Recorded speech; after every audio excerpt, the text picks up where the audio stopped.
Good morning and welcome to Friday's OTB AM. Hope all is well with you. Myself and Owen with you here on a Friday morning. Owen, how's it going? Good, how are you? Budapest was good. It was great, yeah. It was last weekend now. I know, you've probably been through the travel review, have you? Yeah, 100%. And what was the highlights of that? In depth, we did it in great depth. Bats, ticked off. Ticked off. What were they like? So. What was the any sort of indication that you were there is what I'm looking for. They were thermal and that's probably the best adjective I can use to describe them. They were thermal. I basically read the TripAdvisor review and I've learnt off all the lines. I did not go. Did you see any of Budapest? No. Right. Not really, no. So you'll have to make a return trip. Well, exactly, and next time I do it, I'll make sure to bring it up on the show, and you can give me an on-air sort of travel recommendation list once again. I've nothing more to offer you other than go to the Gellert Bats and go and have a walk around that little sports island in the middle of the river. I've nothing more, literally, but I do appreciate that it's two more things than you've had from your 3 or 4 days, whatever it was you were there, 5 days over the weekend.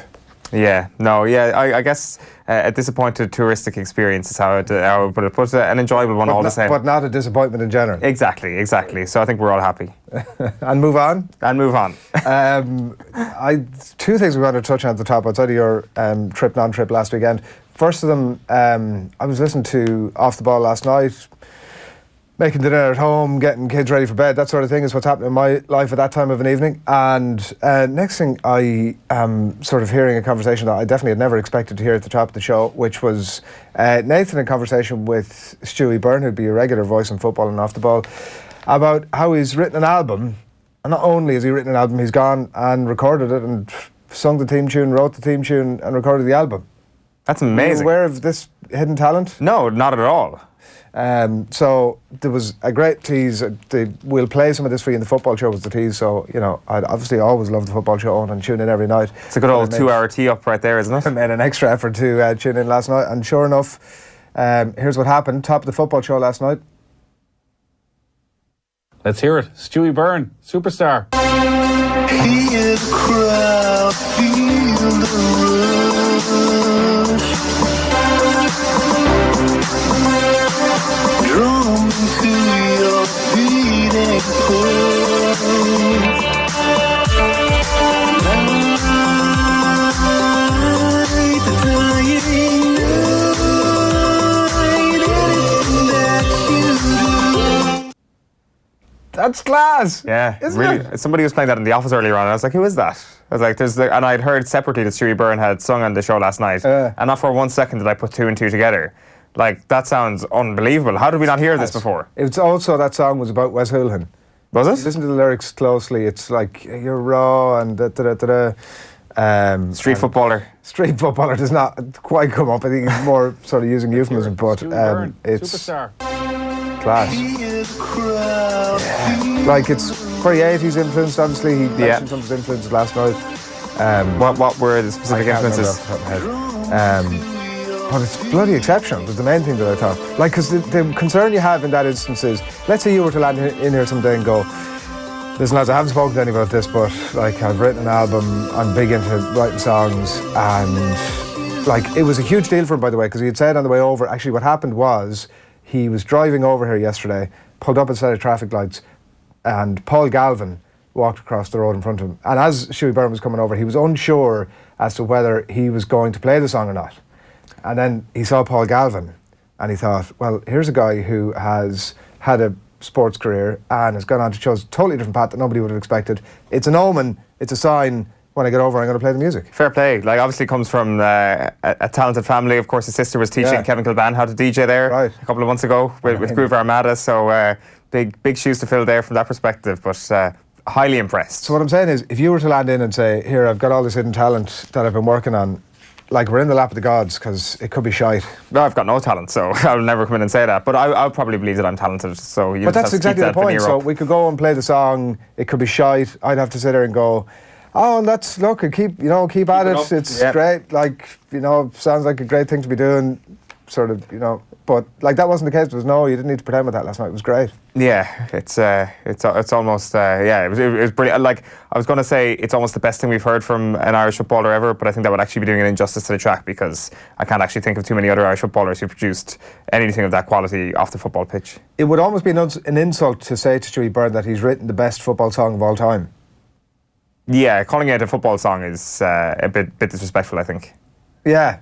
It's just a great song. But that might also be true. I actually need to listen to the full track before I say it's a great song. But from what I've heard, the teaser, it's like when, back in the iTunes day, when you'd get like a 15-second teaser. That's what I've got right now, and I'm paying the 99 cents. And you're hungry for more. Good. Hungry for more. Well, he's considering sort of releasing it out over the next while, so watch his space, I think, is the short story with that. Or you can, I presume, you can listen back on offtheball.com to last night's segment as well, where the full 2 odd minutes of it was played. The other thing that sort of caught our interest during the week was if you were tuned in on yesterday morning. Nathan had been over at the Etihad Stadium the previous night and had been checking out Man City against West Ham and was not overly enthused by the game, as anybody who would have seen it could agree with. And he also spoke about the fact that he really only went over there to talk to Declan Rice and I know the line wasn't great, but he gave good detail about the mix on afterwards and how he was sort of hanging around and looking to get his microphone in front of Declan Rice and like painted it in full Technicolor great detail. And I was only like, the thing that I was watching it and I was kind of thinking, the only thing this is missing is if somebody had taken any video of it, you could actually have seen what had happened. And he had video of it. He really? Just didn't bother mentioning this to anybody. Even though he was on live with us yesterday morning. Here we go. Boy. Should we grab a quick word, Declan? Should we grab a quick word, Declan? Can we get burned? Should we grab a quick word, Declan? Like, at some point in the future, there are going to be epitaphs are going to become digital things that you can actually put a GIF on, or you can put some sort of highlight on, and that could be Nathan's. We must tweet out that beside the GIF of, I'm not sure if you've seen the James Harden GIF, the Houston Rockets basketball player, where he like turns his head towards the interviewer and then turns his head swiftly away and then gets the hell off the court. It's as close as I've seen anything to that. I'm not sure why Nathan didn't show that to us yesterday morning. It's almost as if he's embarrassed of it. It's almost as if that was the sole reason he went over to that match and it was all over in 2 seconds. Yeah, totally bizarre. And like, I'm sure that Declan Rice, I mean, I know Nathan doesn't watch anyway, so it's fine. Had no clue who Nathan was and had no clue that he was from an Irish broadcaster. I'm sure it was just a good luck to you. Like, there was no slight against the nation, as Nathan would have it. Well, if he doesn't know who Nathan is, then the rest of us are all doomed. Any thoughts on any of that stuff? Get your thoughts into us on the hashtag, and we'll bring those to the audience between now and about 9:15, 9:30, or maybe even 9:45. And we've bloody stacked show for you this morning as well. Lots of really good people to speak to. We're going to tell you what's happening in the sports page in just a few minutes' time. Phil Thompson's become a bit of a regular on a Friday morning over the last few weeks, so why deviate from that? We're going to get Phil's thoughts on the Merseyside derby this weekend. Everton against Liverpool on Sunday afternoon, so we're going to get Phil's thoughts on that at about 8:10. The rise of the goalkeeper in Gaelic football is going to be the subject matter for Paddy O'Rourke, who will join us after that. The sports news in the company of Darren Cleary at about 9:15, and then at 9:10 we're reuniting the dream team from last weekend. Ronan O'Gara and Alan Quinlan are going to be here. Ronan O'Gara from Brisbane this morning ahead of their game against the Reds tomorrow, and Alan Quinlan in studio here. And I'm sure we'll be reflecting on the fact that the engine of Peter O'Mahony did not overheat last weekend in the end. True. Yeah, that's true. I was just thinking that was your big argument last weekend, wasn't it? You were saying that it would overheat, and former professional rugby players Ronan O'Gara and Alan Quinlan were correct, lo and behold. No, you're totally misrepresenting my point clearly again. I was saying you said Peter O'Mahony was going to explode into an incredible Hulk-esque character. I'm still saying, by the way, that he has that capacity, and like, he's proven that over a long number of games. Like, mostly if you're looking at a game, I'm exaggerating now to make my point, and I'll say that before I start off this, but mostly when you're looking at a game that he's involved with and there's a bit of a schmozzle, generally it's a short odds bet that he's somewhere in the middle of it. Kind of like the person who stops the schmozzle is always in the middle of it. Let's not forget that. Well, I'll also add, he's never trying to stop the schmozzle. If there was ever a schmozzle in any walk of life, Peter O'Mahony is somebody I would want on my side. No, in fact, true. he's probably above any other sports person, somebody I would want on my schmozzle side. But maybe not captain material, is that what you're saying? Absolutely not. The exact opposite of that, because I want him on my schmozzle side. I want him to be my captain. Whereas I don't know what sort of anti-Munster bias you got going on this morning. The Shehan schmozzle side could be a brand new feature on the show. Wow, that's as good as alliteration gets right there. Right, just coming up on 8 o'clock on this Friday morning. It's delighted to have you along with us, and lots of sports conversation coming your way in the next hour and a little bit, so stay tuned for that and do get your thoughts into it as well. We do want to hear from you, but we're going to kick off the back pages this morning with a pretty cool photograph of Timothy Lamb. The back page of the Irish Independent there. That is Roscommon CBS booking their place in the Connacht Senior Cup final for the very first time. They had a win yesterday and play Carbery now in the final in the middle of March, and Timothy is pretty excited. It's not a sport that obviously they're generally associated with, and that's great. Yeah, it's weird that we've got like a couple of stories like that in schools rugby over the past decade or so. Like Ross Cray a couple of years ago was a big one as well. So it's great to see that. I said to you this morning, your beloved Roscommon doing well, which seems to irk you more than most. Piss off, Owen, is my short response to What's that. wrong with Roscommon? Well, I'm not from Roscommon. Roscommon's absolutely fine. You just seem to get particularly exercised whenever we describe you as a Connacht man or a Roscommon man. It's just that it's just bullshit is the, like, if I constantly refer to you as a Cork man, Be like, oh, fine. I'd be like, you would, after a while you'd be like, this is bullshit.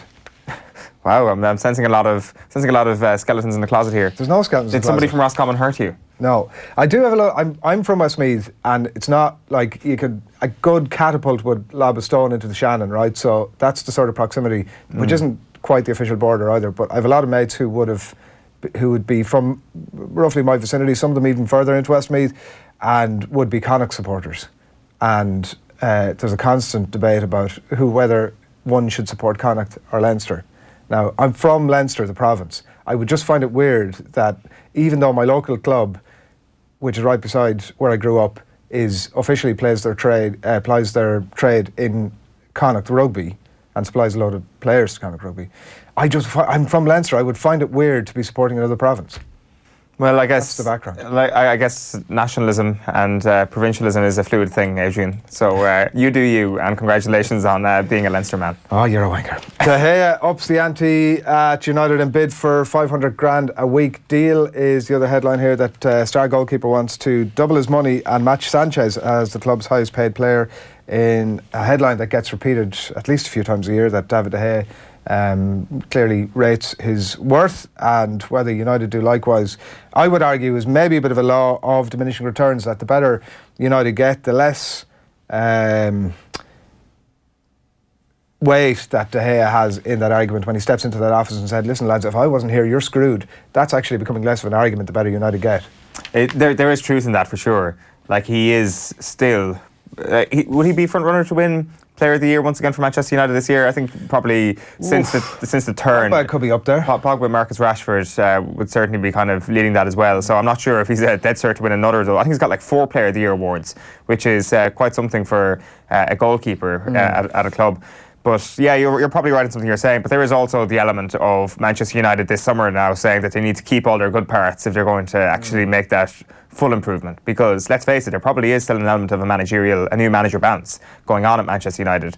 How do they actually double down on that and make sure that it becomes a long-running, solid thing? And it is, plan A is keeping your best assets at the club. And I think David De Gea, £500,000 a week, it's a lot of money for a goalkeeper. But unfortunately, they've screwed themselves with Alexis Sanchez, haven't they? Yeah, and I'm not sure that money actually means a huge amount to United anyway, but like, and I'm not saying for a second, by the way, they get rid of him. Like, he's clearly one of the best goalkeepers on the planet, and you'd find it tough to replace him, but at the same time, I'm just saying that when he's sitting there saying that now, suddenly they have a little bit more strength in that conversation. So that's De Gea at United.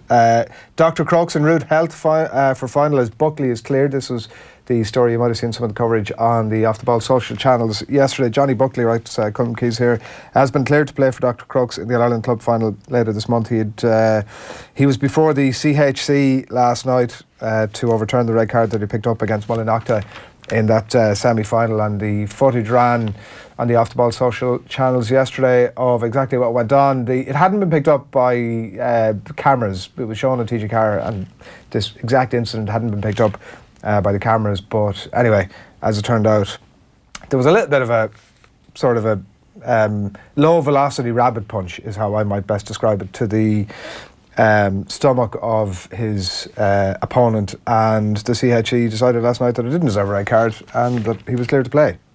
Yeah, a lot of divergent opinions on that one, isn't there? if you look at the kind of reaction to the thing on social media. And I would need to see the exact wording of what the appeal was last night. Was it an overturning or something like that? Because quite often, if you've got such divergent opinions, now granted, social media is by no means a place to make any decision on any part of anybody's life, but it is sometimes a mini straw poll of what the opinion is. And sometimes you'd be a little bit surprised that something gets overturned because there is such a wide spectrum of opinions on it. But Dr. Croak will be delighted with that. He's going to be such hugely important. Like I was just thinking about this the other day. I mean, who's going to come in for him in midfield in the eventuality that he would miss out? And thankfully they don't. From their perspective, they don't have to think about that now. So that just kind of, you want all the best players on the pitch really for that encounter, because as I was saying a couple of weeks ago, I think it's going to be one of the best club finals we've had in a long, long time. Are Dr. Croak's watching that footage going, this is great, this clears them, I wonder? Now, we don't know because, as you said, the exact wording hasn't been released, but I wondered, how early... Somebody filmed that, and it was brought in as part of the hearing last night, so you can only assume that Dr. Croak's looked at that and they thought this certainly helps our case. Because, as you say, there was no television cameras to actually grab that. That wasn't a TG Caher camera, clearly. That must have been somebody's club camera, or potentially just somebody behind the goals. It's hard to actually tell. The suspicion is that it was part of the hearing, and it definitely would have been viewed as beneficial from a Dr. Croak standpoint. Okay, we'll come back to that a bit later on. We'll show the footage too around 8:30 or thereabouts. On the Irish Examiner this morning is a picture of Joey Carbery. Giant strides, rides to Ronan O'Gara. Carbery has become a live option at test level. This is the weekly Ronan O'Gara column in the Irish Examiner. Johnny Sexton menacingly looking over his shoulder. Maybe it's not that menacing, he's just kind of benign glance in Joey Carbery's direction. Interesting to hear the conversation with you during the week that he was saying that you were kind of offering the idea that you'd be a great support to players now, and I'd say you're sort of cajoling them along and giving them little bits of breadcrumbs as you go. No, not really. I mean, if they want to come and ask me, that's fine, but I ain't going to them. Yeah, fair enough, I guess. And I guess there's a lot of truth in the idea that you learn via osmosis quite a bit in those sort of environments, that you just watch and you learn. And from a Joey Carbery standpoint, I would contend that the thing he's learned most from is just being on the pitch and starting big European games for Munster this season. And, there might be little things that he's seen that Johnny Sexton do in training, or seen him do on the pitch, or seen him do up close and personally at Leinster perhaps, that have influenced how he behaves and ultimately influences how he plays the game. But really, it's putting that into practice, and it is wearing the red shirt at 10 or the whatever it was, 60 minutes against Scotland. That's where Joey Carbery really becomes the next Johnny Sexton, not by sitting there and chatting to him, Yeah, maybe it's a bit of both though too. I do think though, if you are Carbery or any of those 10s coming up, how likely on the other side of that are you to go over and go, hey Johnny, listen, I was just thinking about, that lovely sort of wraparound move that you do, the loop pass. I might try to become a bit of a master of that. What, did we do a few sessions? Yeah, Johnny, your kicking is really, really good. You're so good at rugby. Is there any chance you could do a few one-on-one sessions?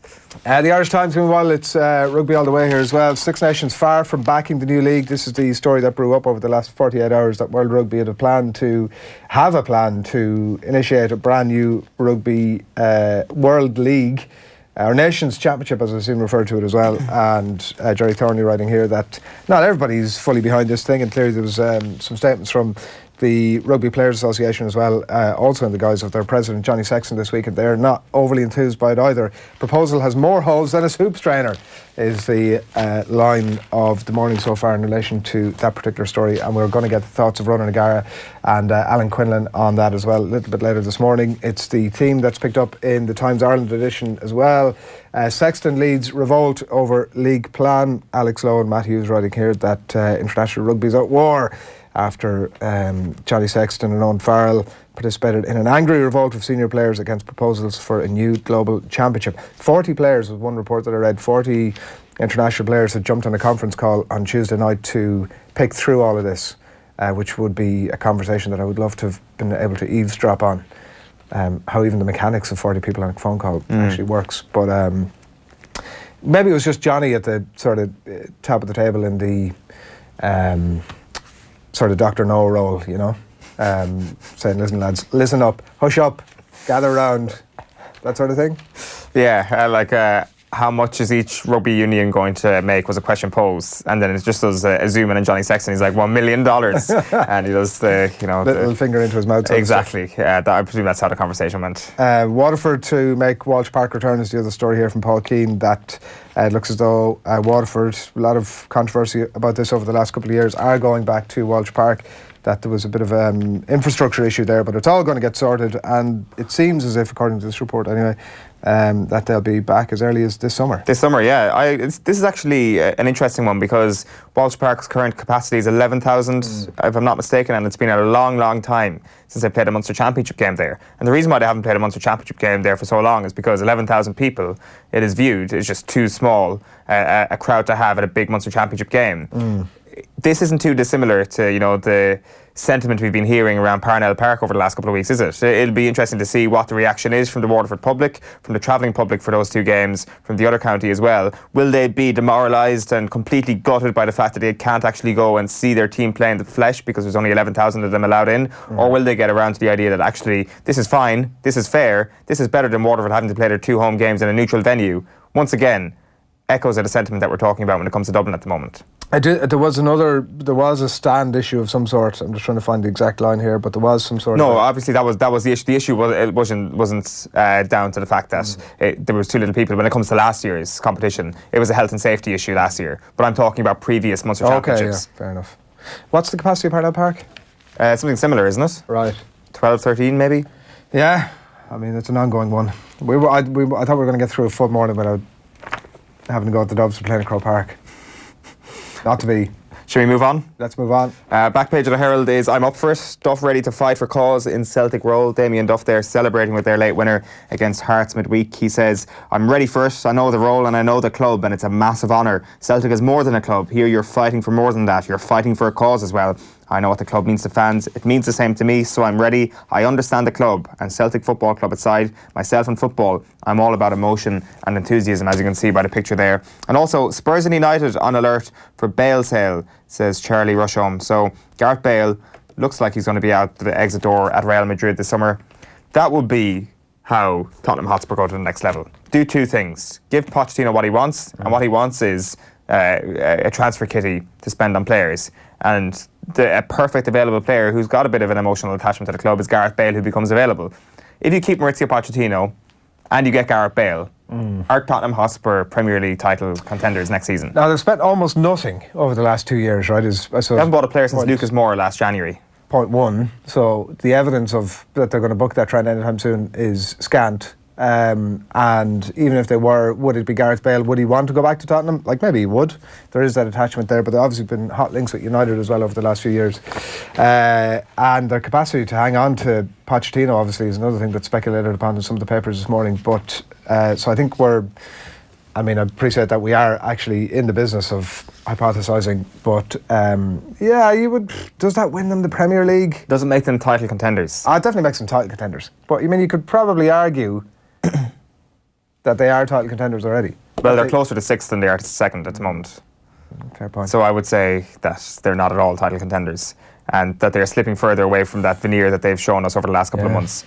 I would say that I think it's actually a crossroads here. It's like Gareth Bale and Maurizio Pochettino, or another player of Gareth Bale's ilk, or multiple players, big spending, or you lose Pochettino and you probably don't sign anybody else, because that may be the primary reason why Pochettino leaves. He's cut a frustrated figure over the last week or so. I just think if you're Daniel Levy, you've got one last punt. Can you be the man who oversaw a club that went from challenging for top 4 a couple of seasons ago, not even being in the Champions League, to actually winning the Premier League? That would be one hell of a great business story, and I'm sure that's something that appeals to Levy. He's actually on the back of the Sun as well this morning. We'll get to that in just a sec. But out of touch is the back of the Irish Daily Mail. Fulham axe Ranieri over dated style. An O'Driscoll Hope squad went on the lash in Belfast, says this story by David O'Dornan. So Brian O'Driscoll hopes the Ireland squad have gone out on the piss during their training stint in Belfast. The former Ireland captain believes an old-school drinking session would help Joe Schmidt's men get over their defeat by England in the Six Nations and error-laden performances against Scotland and Italy. I think this group of players and coaching staff aren't panicking. The whole country seems to be panicking, but I don't think they are, they said. Or he said, I should say. Back page of The Sun. is Spurs in Real trouble. I presume that's a pun. I presume it's Real trouble, not real trouble. Ambitious Poch eyeing the exit door. And of course, Real Madrid, one of the clubs linked with getting their hands on Mauricio Pochettino as their next manager. Back page of the Irish Daily Star then is also ran. Claudio sacked again after a slump at Fulham, while Parker takes the helm with Clark also in line for role. The aim now for Fulham really is get relegated well. Like, just having Claudio Ranieri there with no real plan of succession in terms of how you're actually going to be playing football in 12 months' time. Like, Ranieri could barely plan for next week, let alone for 12 months' time. I think that's a really vital step. And like Scott Parker, I think, taking a chance on him, certainly on an interim basis, they could do a hell of a lot worse than that. Back page of the Mirror then, it's Ole yours, Solskjaer. United scrap plan to talk to any rivals after Old Trafford legend's stunning start as stand-in boss. This is David Anderson reporting that he's the only candidate for the Manchester United job, with the club ready to ditch plans to talk to alternative managers. So good news for the Norwegian. The Racing Post then this morning is big game baggies. Albion value to land another vital victory at promotion rivals. It's Leeds against West Brom tonight in the Championship at 7:45. It's Claudio Ranieri leading the way in the Telegraph and Guardian. The Telegraph goes with Dilly Ding, Dilly Dong, Ranieri gone. And the Guardian then goes with Ranieri remains a charming man, but he is not lucky. He's not a lucky charm after all. Paul Wilson talking about the manager's sudden sacking by Fulham. And you've also got Johnny Sexton there pictured on the back of the Guardian. Rugby blueprint under fire. Plans for new World League criticised as undercooked. He's like a lovely, friendly uncle, isn't he? That's why I feel nothing but sympathy for him. I don't think there's much room for sympathy in football. No, these there's days. not, and that's a bit of a shame, but like, just want to put your arm around him and go, be fine. I presume he doesn't really care either. Just give them a big hug. Give him a big hug. Claudio, right. Thanks for that, Owen, for now. We've lots more coming your way. We've Alan Quinlan joining us, Ronan joining us, Paddy O'Rourke as well, to look ahead to the weekend's GAA and talk about the rise and rise of the Gaelic football goalkeeper. I am delighted to say that we have the Liverpool legend Phil Thompson on the show next here on OTB AM. But first, let's hear from John Giles talking Jurgen Klopp on last night's Off the Ball. Now, I think Klopp has done a great job for Liverpool, there's no doubt about that. But when he first came to the club, or after the season or so, my attitude to the club was he's a one-trick pony with a great trick. And I still think that. I still think that. I think tactically and all that thing, I don't think he's into the tactics and this. I think it's all go. Against Manchester United, there was no go. But to be fair to Manchester United defended very, very well. Yeah, sure. But then you come 3 days later, and it is go.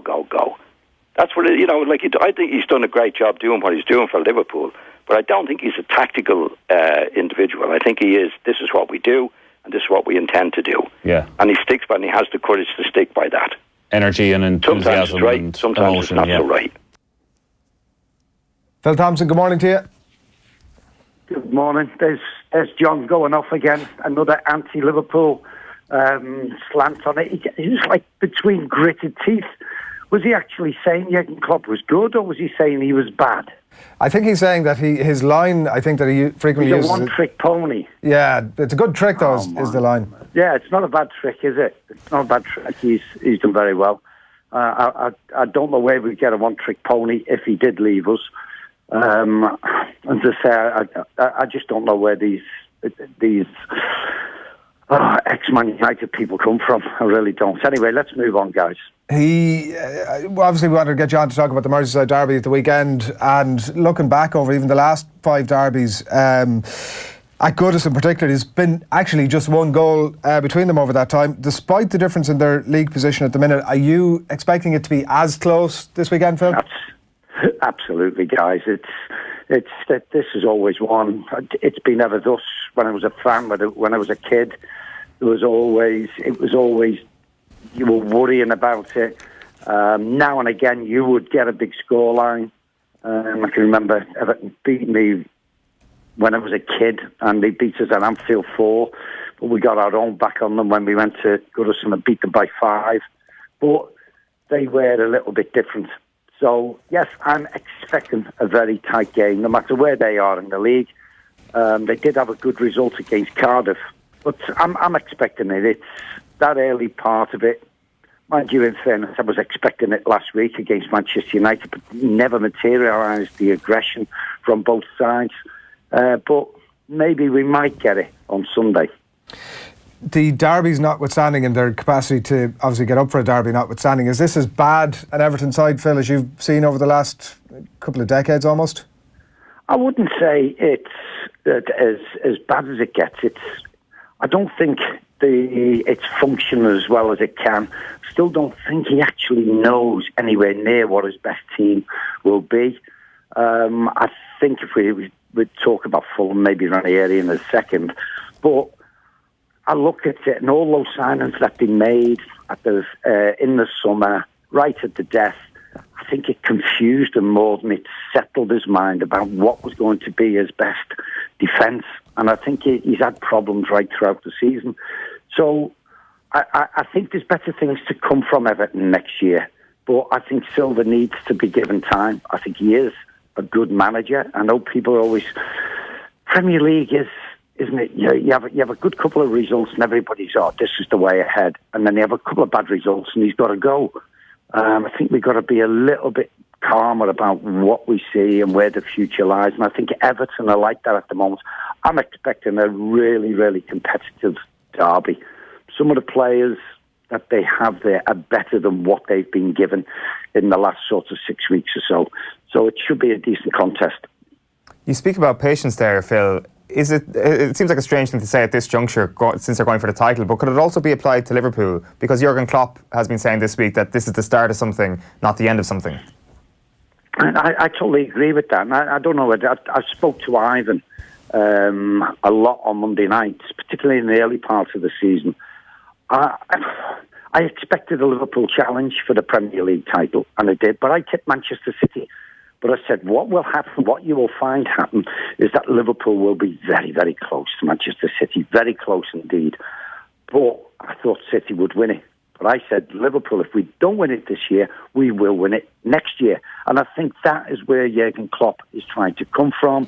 City will have sort of better players, an extra year older, and I thought next year Liverpool will win the title. But we're making a fantastic fist of it this year.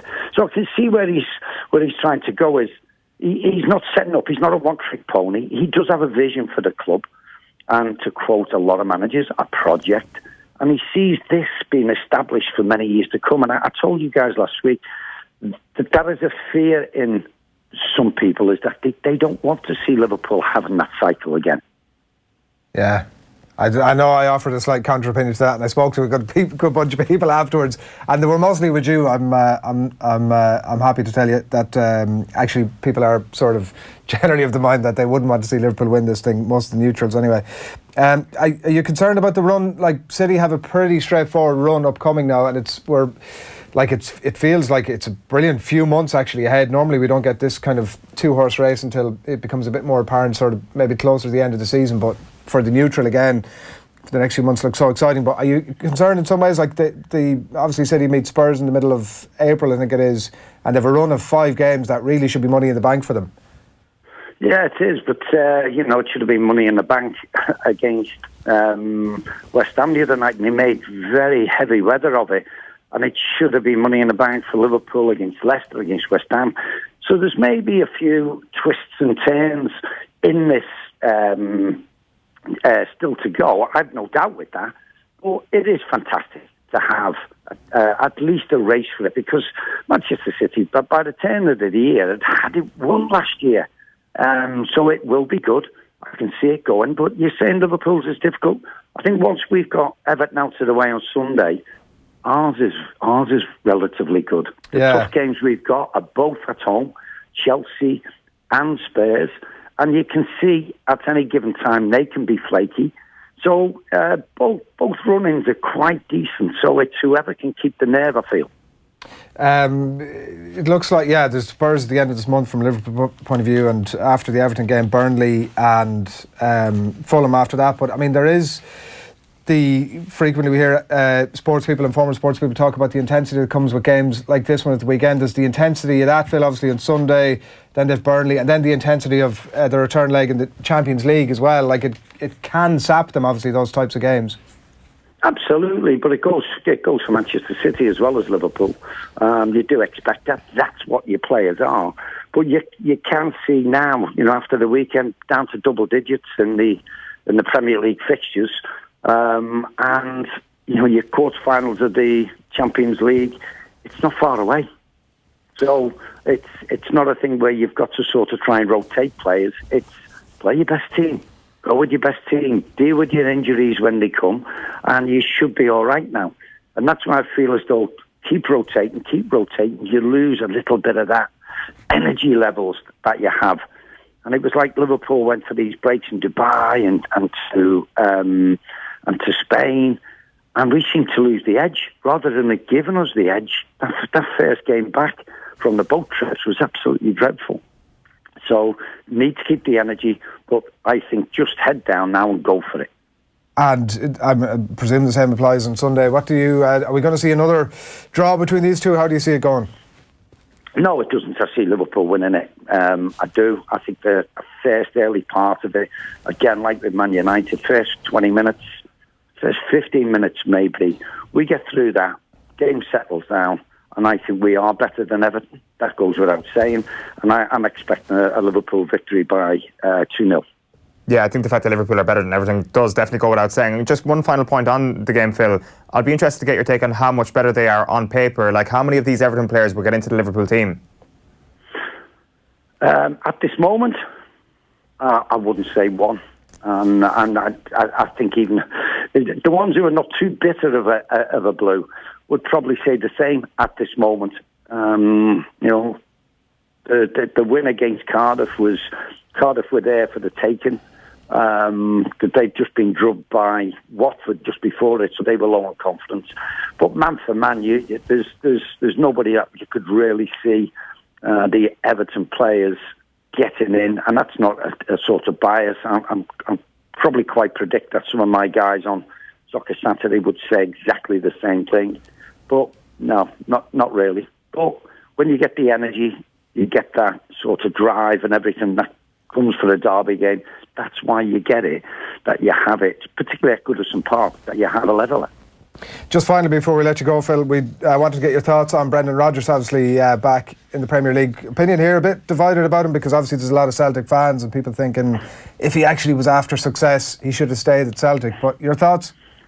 Yeah, I can really listen. He's done absolutely wonderful at Celtic. Absolutely wonderful. It was great. He was always a good coach. People said, he had to go up there to sort of resurrect his career. I think he was always a good manager, a very good manager. He's won a lot up there. And if it was the same thing down here with Liverpool, I would be upset if my manager was to sort of walk away when he did. Charlie Nicholas has been telling me for quite a while, going back to the start of the season, always not happy between the board and Brendan and what Brendan wanted and what he's seen the vision for Celtic. So there was a divide there. So maybe when the offer came, I'd always said, guys, you guys will probably be, the Celtic guys will be looking and saying, why Leicester? Leicester's not big. They're nowhere near as big. Celtic are a bigger football club the way it is. But the finance and the money down here, down south, is a lot to offer managers. And Leicester have a lot. They've just been in the wilderness since they won the title. They've got a fantastic manager, have Leicester. And I really believe that. I think they've really pulled up trees to get Brendan Rodgers down there. That will upset the Celtic fans.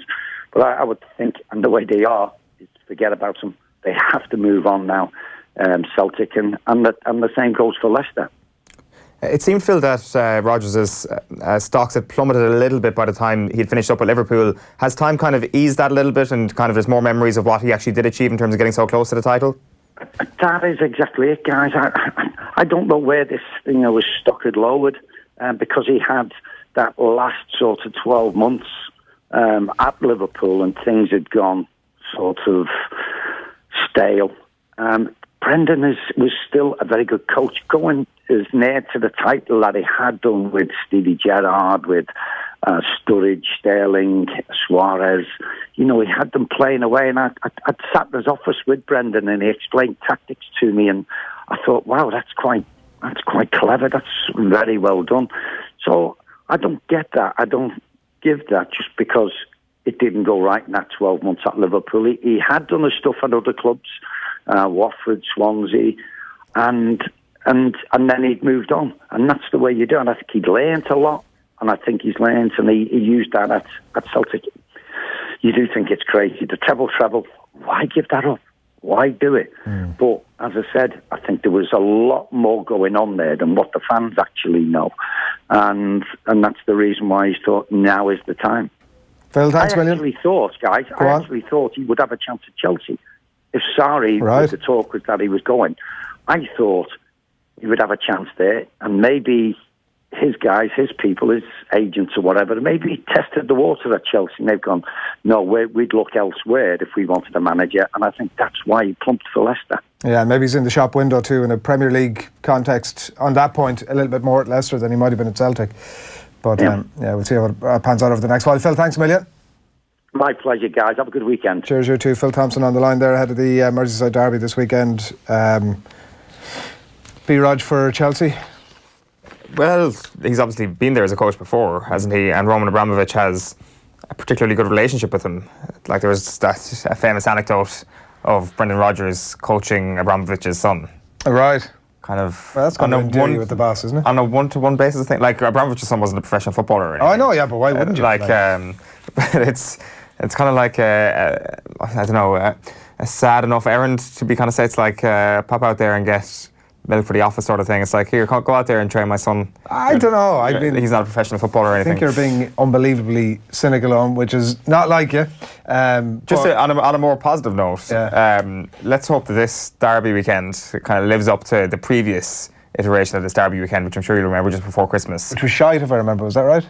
No. Which one was it? What happened? Well, Arsenal against Spurs was one of the games of the season so far, right, which Arsenal won. And then you had that, like, a ridiculous moment with Jordan Pickford and the Divock Origi goal. Yes, yeah. So, like, two instantly memorable moments and a memorable game. So if we get anything near that this weekend in the two derbies, we'll be doing well. You know, I'm sort of love reading out YouTube comments, and there's some absolute pearlers here, but Ronan McLaughlin saying that stop fighting between yourselves. Every Friday you snap at each other. It's becoming tiresome. Ronan's like the child whose parents are arguing. He's like, please stop bickering. I hope Ronan doesn't grow up to have any traumatic experiences from his childhood from what we've done. Yeah. I don't mean to snap at you, and I apologise for that. Well, I'm used to it at this point. No, I mean, what you're supposed to say is, you don't snap at me, that's fine, absolutely fine. No, you absolutely do snap, and you know, I'm on a kind of short fuse at the moment. That's the phrase I was trying to think of. 8:30 this Friday morning. We've loads more coming your way. We've Ronan O'Gara joining us from Brisbane, and we've Alan Quinlan in the studio as well to pick through a few interesting stories in the world of rugby, albeit a down week in the Six Nations this week. Paddy O'Rourke as well is going to talk to us very shortly about the ever-evolving role of the goalkeeper in the GAA, so that's coming your way in just a few moments' time. Before all of that, Michael Meehan and Michael Quirk joined Nathan on last night's Off the Ball, and gave his take even on Kerry's superstar forwards. Yeah, I've really enjoyed everything that I've seen of him so far this year. He's one of these players that come along, you know, not too often, and they're the type of player that just everyone in the country, you know, will watch and will ooh and ah over. And you know, there's going to be young lads in every quarter of the country, you know, watching up and wanting to be Sean O'Shea this summer and for summers to come. And I think that's something very special. And it's the all-round package. You know, he did something beautiful against Dublin in the first half the last day. It ended up going wide, but it was a dummy solo once, dummy solo twice. You know, taking two players out of it and then getting a shot away, and it just narrowly missed him from the guts of 40 yards in the first half. And you know, he can score heavily, and definitely what Mike referred to. You know, the amount of tackles and dispossessions I've seen him involved in it's just great to see. You love seeing a flair player. But, you know, when you can back it up with the team ethic and the real hard work and just desire to kind of, you know, put the team first, it looks and it sounds like he's an all-rounder. And, you know, the thought of him and one David Clifford forming a partnership for the next, you know, 10 years or whatever, it's quite daunting for maybe a lot of full-back lines out there. And the response from the Kerry Mafia is, yara, yara, yara, yara. Yeah, it's only February. Well, March actually today. How did you know? That's exactly what our WhatsApp group is. It's just yara. That's all we say. Does it make you the palms get a bit sweaty when you hear like legendary players of the game speak about Kerry, up and coming Kerry players in such high tones early in the year? Well, it's so early in the year. Nervous though, does it? Like, I mean, that's what I'm saying. But this is a guy who's been playing Sigerson Cup football as well, and he's absolutely flying at the moment. So I've got no doubt that he is going to become an exceptionally good footballer, and he probably is close to that already. But let's just wait until later on this year. Keep a lid on it for now. Plenty more football to be played. The ground isn't hard yet. Yeah, like I know he's like, we've just come off the back of actually beating Michael's own Galway without David Clifford, Paul Ganey and James Donoghue in the starting team, but no big deal. Right, Paddy O'Rourke, I believe, is on the line. Good morning to you, Paddy. Morning, guys. How are you doing? Good. A few things we wanted to touch on with you this morning in relation to the rise of the GAA goalkeeper is certainly a huge part of this. And we might start with, we want to talk about Niall Morgan, we want to talk about Rob Hennelly versus David Clark as well. But we might start before all of that with maybe the most talked about goalkeeper in the country at the minute, Evan Comerford. And whether or not, Paddy, in your opinion, Dublin, if Cluxton's obviously back in the mix now, but if for whatever reason Cluxton was unavailable, Dublin could and would go ahead and win the All-Ireland with Evan Comerford in goal.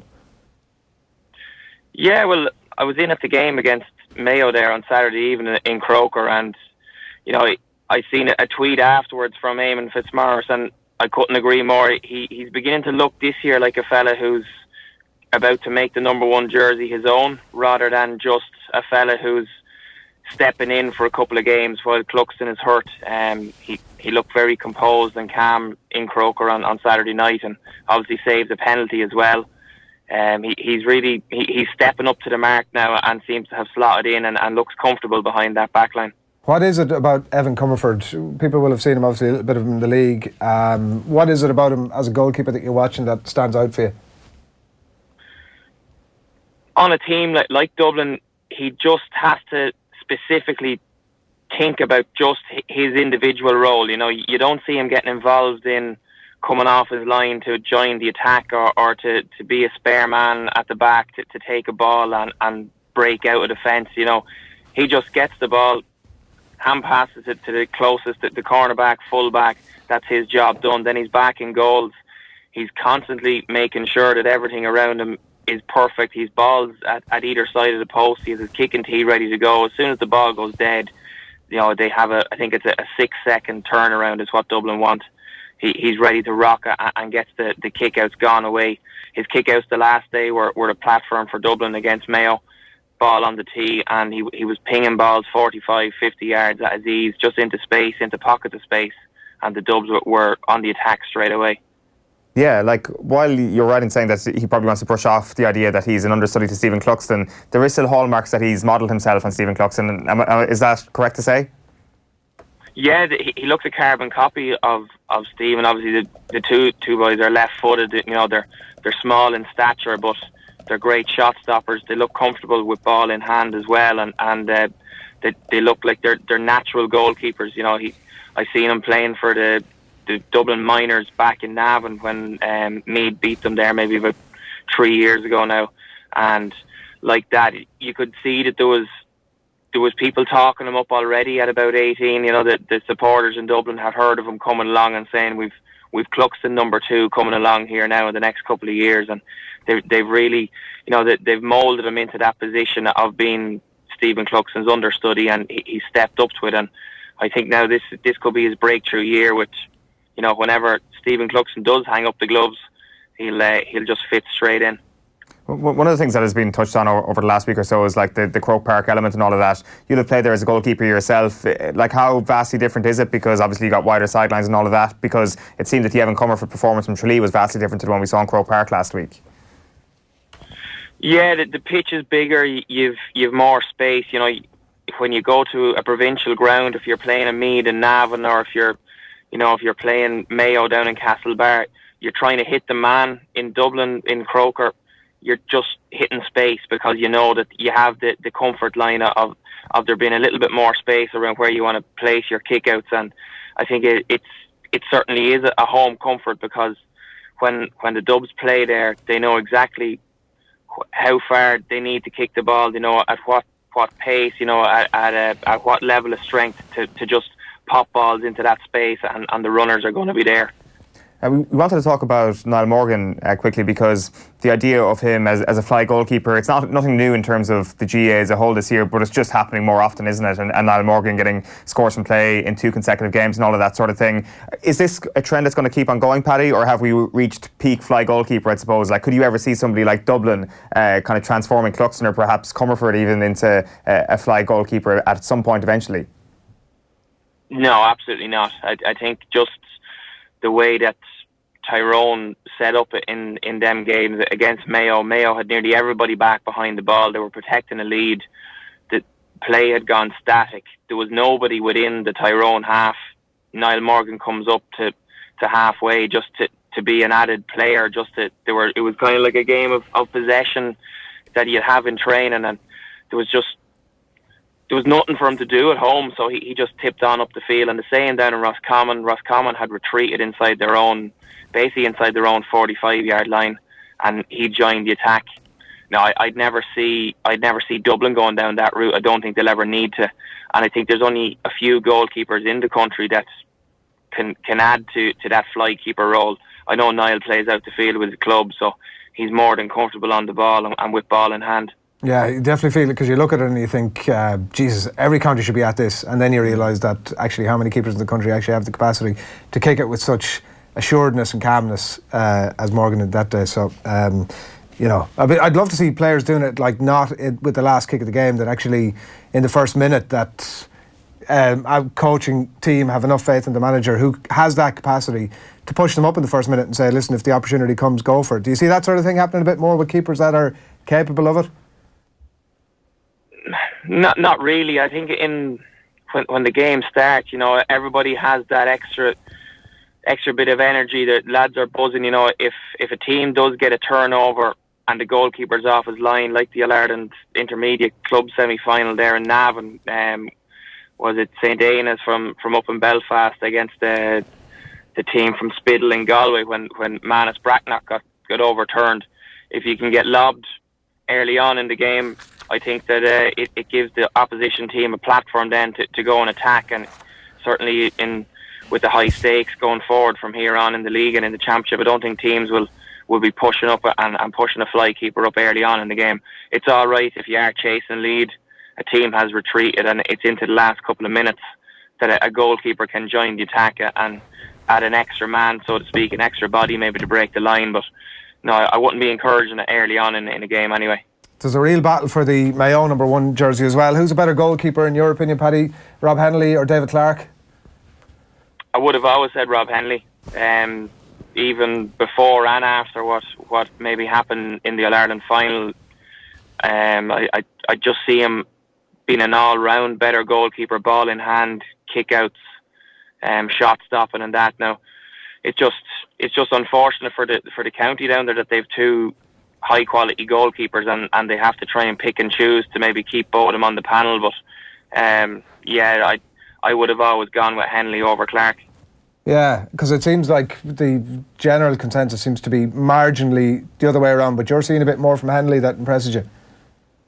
Yeah, I think he's always been a very good shot stopper. Now, people will criticise him for the mistake he made against Dublin, and maybe they might go back to the All-Ireland final in 2013, high ball in, and Bernard Brogan flicked a goal into the Hill 16 end. But I was never just that confident looking at David Clark, thinking, yeah, he's going to make the number 1 jersey his own for 10, 15 years. I've always been kind of thinking Henley was a better goalkeeper. I would have always had him in first choice anyway. What's the most important attribute? I mean, of these all conversations we're having, there's so many different elements to goalkeeper's role now, between kick-outs and free-taking and shot-stopping. What are the most important? What's the big emphasis for inter-county goalkeepers now in terms of your capacity? I mean, I'm presuming that the sort of 10, 15 years ago and beyond capacity to stop a shot is not almost even the primary focus anymore.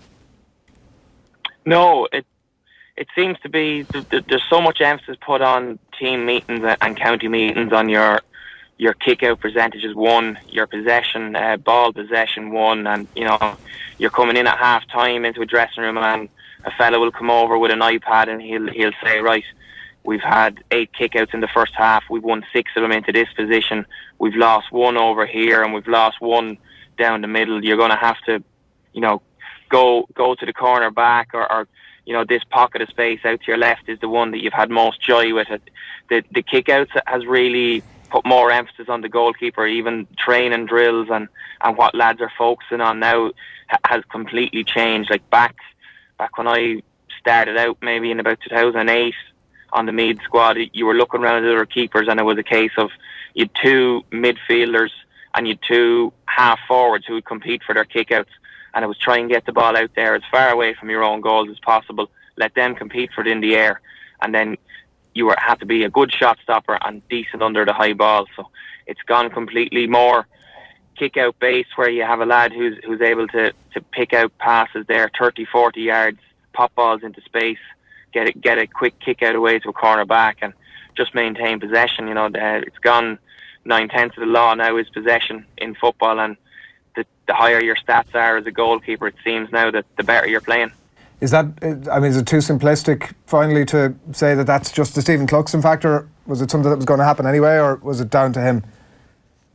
I think mainly it was down to him. A lot of inter-county coaches tried to follow his example and to see how beneficial it is for a team and how much of an influence on the game the goalkeeper can have by, if you can get a quick kick out away to a wing back, let's say, who's free, and he can make 20 or 30 yards of, an advantage or up the field. That's as good as kicking the ball 70 yards and a midfielder catching it, in a crowd of players. Before the mark came in, there was really no advantage to driving it out to a midfielder who was going to catch it and be swamped by 4 or 5 lads in around the middle. Whereas if you can get the ball out quick, you're on the attack. You've started a platform there to build an attack up the wing, or so be it. Paddy, thanks a million. Take it easy. Cheers, lads. Have a good weekend. Paddy O'Rourke, former Meath goalkeeper, on the line there to discuss all that stuff to do with goalkeepers, which is extremely interesting topic at the minute. One comment that's come into us here on YouTube from Fellaini18: Kerry Snobbery stinks of Owen. I kind of think Owen stinks of Kerry Snobbery might be the more appropriate thing, but bear with Fellaini18 for the second. He might be forgetting that Kerry lost twice to Galway last year. Galway also missing Kerfin players Comer and Conroy. Rather a Dublin 5 in a row than that crowd winning. It's harsh stuff. Well, it's certainly not going to be Galway that's going to stop them anyway. Oof, that's more Kerry Snobbery stinking of Owen right there. No, it's just a fact. Was he in Croke Park last year when Dublin in third gear absolutely coasted into an All-Ireland final? I know, but what he's suggesting is that they obviously have a better recent record against Galway, mostly. Who's got a better recent record against Galway? That Galway have a better recent record against Kerry. What's the recent record? Mostly, I said. Obviously, not just the most recent. Mostly that's incorrect. Let's not forget that they beat them twice last year, but if you go back to the previous summer when Kerry absolutely annihilated them in the All-Ireland quarter-final. I know, and then if you go back a couple of years before that even, it's look what happened then. Yeah, Kerry beat them again. And again. I'm just saying, you're moving away from recency. Look, I just think Fellaini, there may be something in it. Darren, good morning to you. Good morning, Adrian. How are you getting on? I feel like I'm right in the middle of an argument that started an hour ago and I don't know what to do. So we did have a get involved. commentary earlier on saying that he felt that myself and Owen snapped at each other a lot and we should be more communicative and engage with each other's thought process a bit more. Owen just likes to poo-poo everything you say. That's Friday morning. If you say the sky is blue, Owen will be like, no, it's a different shade. But it was a couple of days ago. Owen's beloved Bows are in action later. The SSE Electricity League leaders look to make it 4 wins out of 4. Are you going? Down to Waterford. Yeah. I'm going down to Kerry this weekend, unfortunately. Well, that would be perfect. You're in the same place, same province. You really have no concept of geography. Perfect. You really have no concept of geography whatsoever. Now he's snapping at me. So you go down. Of course, it's perfect. It's it's south. And you're in the same province. Yeah. They're on the opposite coasts. Yeah. They're on the opposite coast of the island. But I mean, if you were a genuine Bohemians fan, that's what you'd be doing. I'm literally not a genuine Bohemians fan. I hopped on the bandwagon and I'm still on it. I'm not trying, I told you before, I sat at the opposite end of the stands to the Ultras. Yeah. Maybe in a couple of years I'll move over one row, and then maybe in about a couple of decades I'll be able to move over to where the Ultras sit. But for now... Is that the kids' seats? Is that the family section you said it? There was a lot of families around me actually, now that you say it, yeah. It's for family and kids. Is it? Yes. Well, I had a good time. After defeating Shamrock Rovers, UCD and Finn Harps in their opening 3 games, the Gypsies face a tough trip to Waterford without their number 1 supporter Eoin in their corner. Waterford have lost 2 of their last 3 games. Bo's perfect start continued when they edged their bitter rival Shamrock Rovers 1-0 in the Dublin derby on Monday. Dinny Corkin was the hero. He scored the winner from the penalty spot. He spoke to Jamie about it on Off the Ball's League of Ireland podcast. What's going through your head when the whistle is blown and you know you're the penalty taker, it's 0-0 in the derby and you have a chance to score? Yeah, it's very nerve-wracking. I'll be honest, I was very nervous. I looked at Wardy as soon as the ref gave, and I wasn't sure if he wanted it, and he just said, "You take it." So I was like, right. And from then I just kind of had picked my spot in my head and said, right, I'm going to go there and hope for the best. So I've missed a few penalties in the past, so that's obviously playing on my mind. But I actually didn't even hear the ref's whistle to take it, so it was a bit confusing. It was so loud, and the Rovers fans were actually shining lasers in my eyes, which was weird. I got green lasers, and I just whoa. But luckily, I just kept me focused on the ball, and like I said, thankfully I went in. For you, it was actual lasers in your eyes? Yeah, I didn't really look at the fans at all, because obviously I was trying to concentrate on taking the pen out. But yeah, about 5 seconds maybe before I took it, there was green lasers in my eyes, which was weird. But luckily it didn't affect my vision or anything, so I just focused on the ball. So strange though.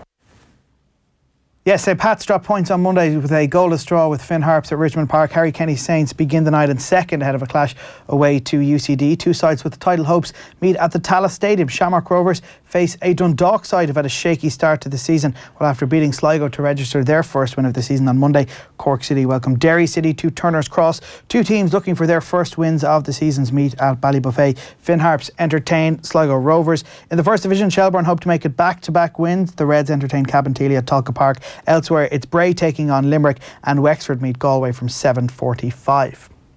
Damien Duff has revealed his ambitions to one day manage Celtic. The former Republic of Ireland winger has been promoted from reserve team coach to the first team following the departure of Brendan Rodgers. Neil Lennon is in charge until the end of the season. Duff is hoping he can do enough to get the job on a permanent basis, but he knows there is no point making plans in football, as the last few weeks have shown. And not just the last few days, probably the last few months. You know, it was only 3-4 months ago, and you know, with Shamrock Rovers under 15s playing in the National League there, and all of a sudden I'm on the touchline last night for Celtic first team. So yeah, I guess you have to have a giggle about the last couple of days. It's probably the quickest promotion known to man in any job. But listen, I'm ready. I'll crack on with it. I know the role, I know the club. It's a massive honour, and I know it's more than a club, I guess, like Barcelona's motto. Here you're fighting for more than that, you're fighting for a cause, and I understand that. And I know what the club means to the fans, and it means the same to me, so I'm ready. Big news in the GAA world this morning, and Johnny Buckley has won his appeal and will be free to play in the All-Ireland Club Senior Football Final. The Dr. Croaks man was red-carded in the semi-final win against Mullinachta, but the suspension was overturned at the Central Hearings Committee last night. The midfielder is now free to face Galway's Cor Finn in the final on the 17th of March. OTB AM exclusively obtained the footage of the incident. Have a look.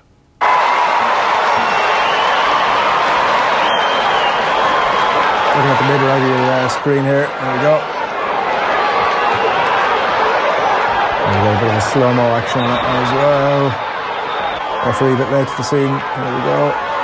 Johnny Buckley, in he comes.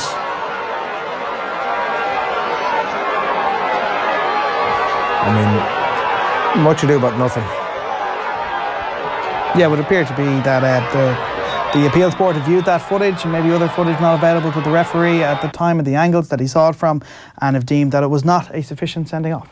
So not a red card. So Johnny Buckley free to play following that footage, which seemed to have cleared him of any wrongdoing in that incident. Rhys Ruddock back to captain Leinster against the Cheetahs in the Pro 14 tonight. The 28-year-old missed Ireland's Six Nations game against Italy in Rome last Sunday due to a hamstring complaint. Leinster head coach Leo Cullen admits it's been a frustrating few weeks for him. He was due to play against Zebra and picked up a bit of a knock in training that week, which set him back. But again, he's worked hard to get himself back, to give himself every chance. Rhys he's such a key leader in the group. He's spent so much time, thinking about what's best for the team, and it's he's amazing qualities that he has.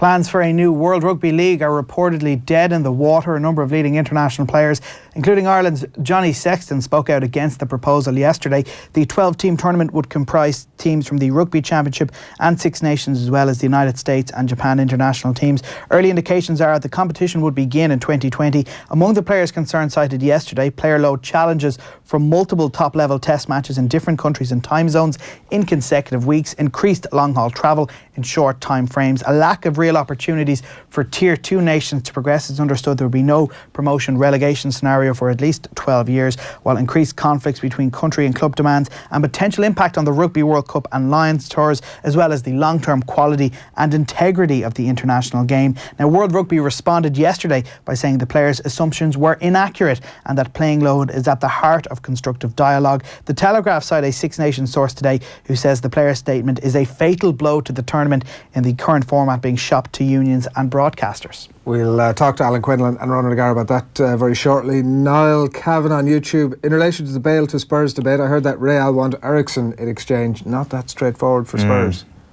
Not that straightforward indeed. You wouldn't get rid of Ericsson probably, really, would you? No, it'd be a tough Not for also. Bale. Not for Bale, no. I think Bale on his own would add a lot to the Spurs squad. I think you might actually sort of rediscover perhaps classic Gareth Bale, potentially. I wouldn't throw Christian Eriksen into the mix. The thing is, does Christian Eriksen go anyway? Well, if he's going anyway, then it's a no-brainer. You try and cash in on that. But if you can keep Eriksen and Bale, all the better. Stewie Byrne is a club legend, Darren. Absolutely, yeah, and his song is really impressive. Are you impressed by it? Bit of shades of Bono. Someone actually turned around and said, "Is that new you too?" Ah, come on now. That was me. That was Owen, yeah. That's an awful insult. No, but It's Bono's true, very actually. It is the most talented disgusting thing I've ever said about a human being. Stop.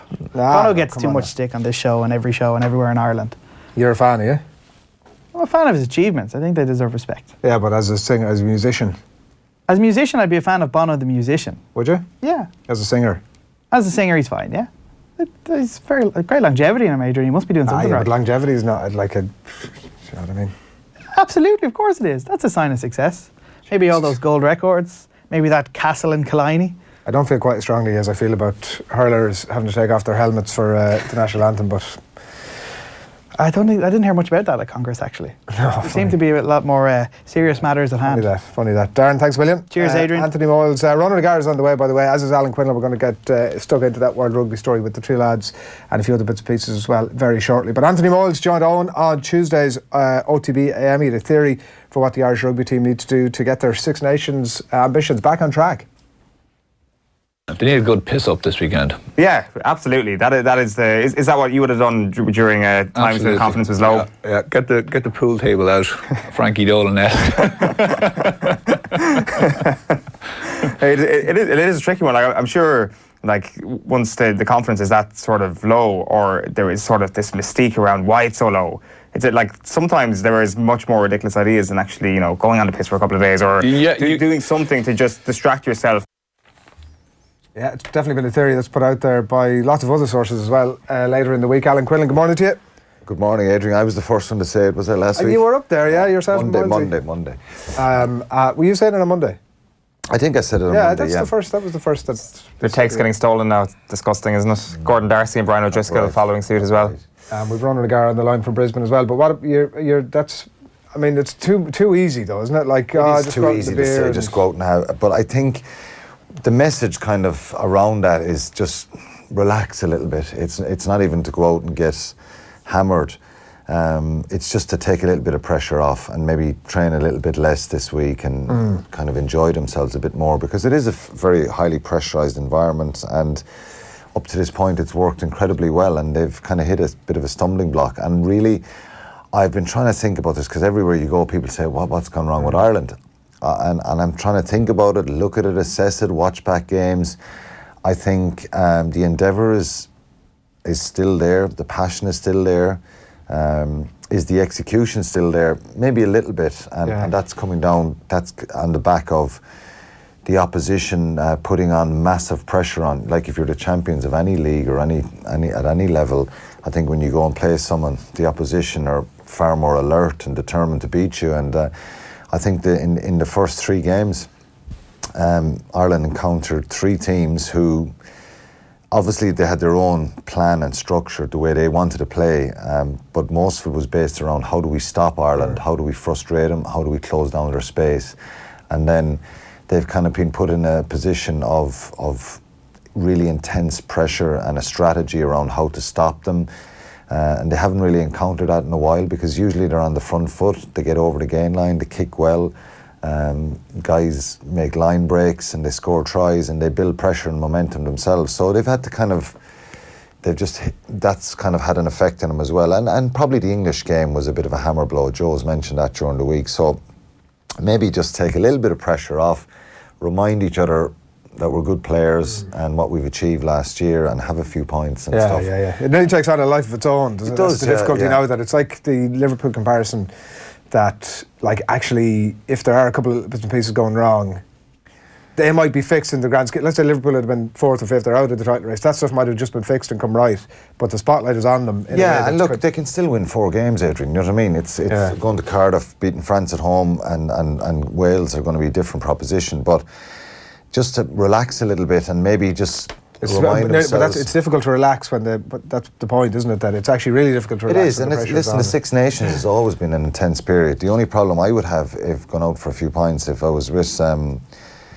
back in my days, I have to babysit ROG for the night. So I wouldn't be able to relax. I just have to mind Tim, you know. We don't even have him on the line yet to get the slag in. But it's true, like. There's a good shot of the two there. And why would he have to babysit him? Just to mind him that he doesn't get lost and ramble off somewhere, you know what I mean? Would that be a thing? We all have that sort of mate that you have to look after on a night out. Yeah, exactly, yeah. You know? Just keep him on track. We'll get Ronan on the line and put that to him, I'm sure, in a few minutes' time. But we did want to talk about the big story that's been doing the rounds of the last 48 hours that broke initially in the New Zealand Herald in relation to World Rugby.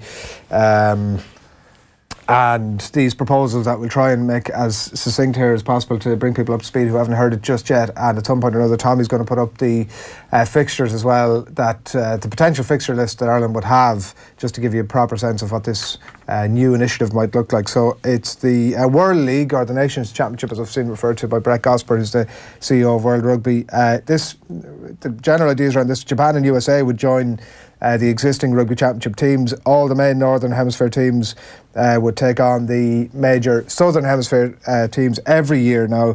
There'd be no relegation or promotion was the initial word that was coming through on this. So that would close the door to the likes of Fiji and Georgia and Romania and Samoa, etc. It seems for 10 years. That's been slightly countered by World Rugby, but that was the initial word that was coming through. So on the foot of that, 40 international players had a conference call on Tuesday.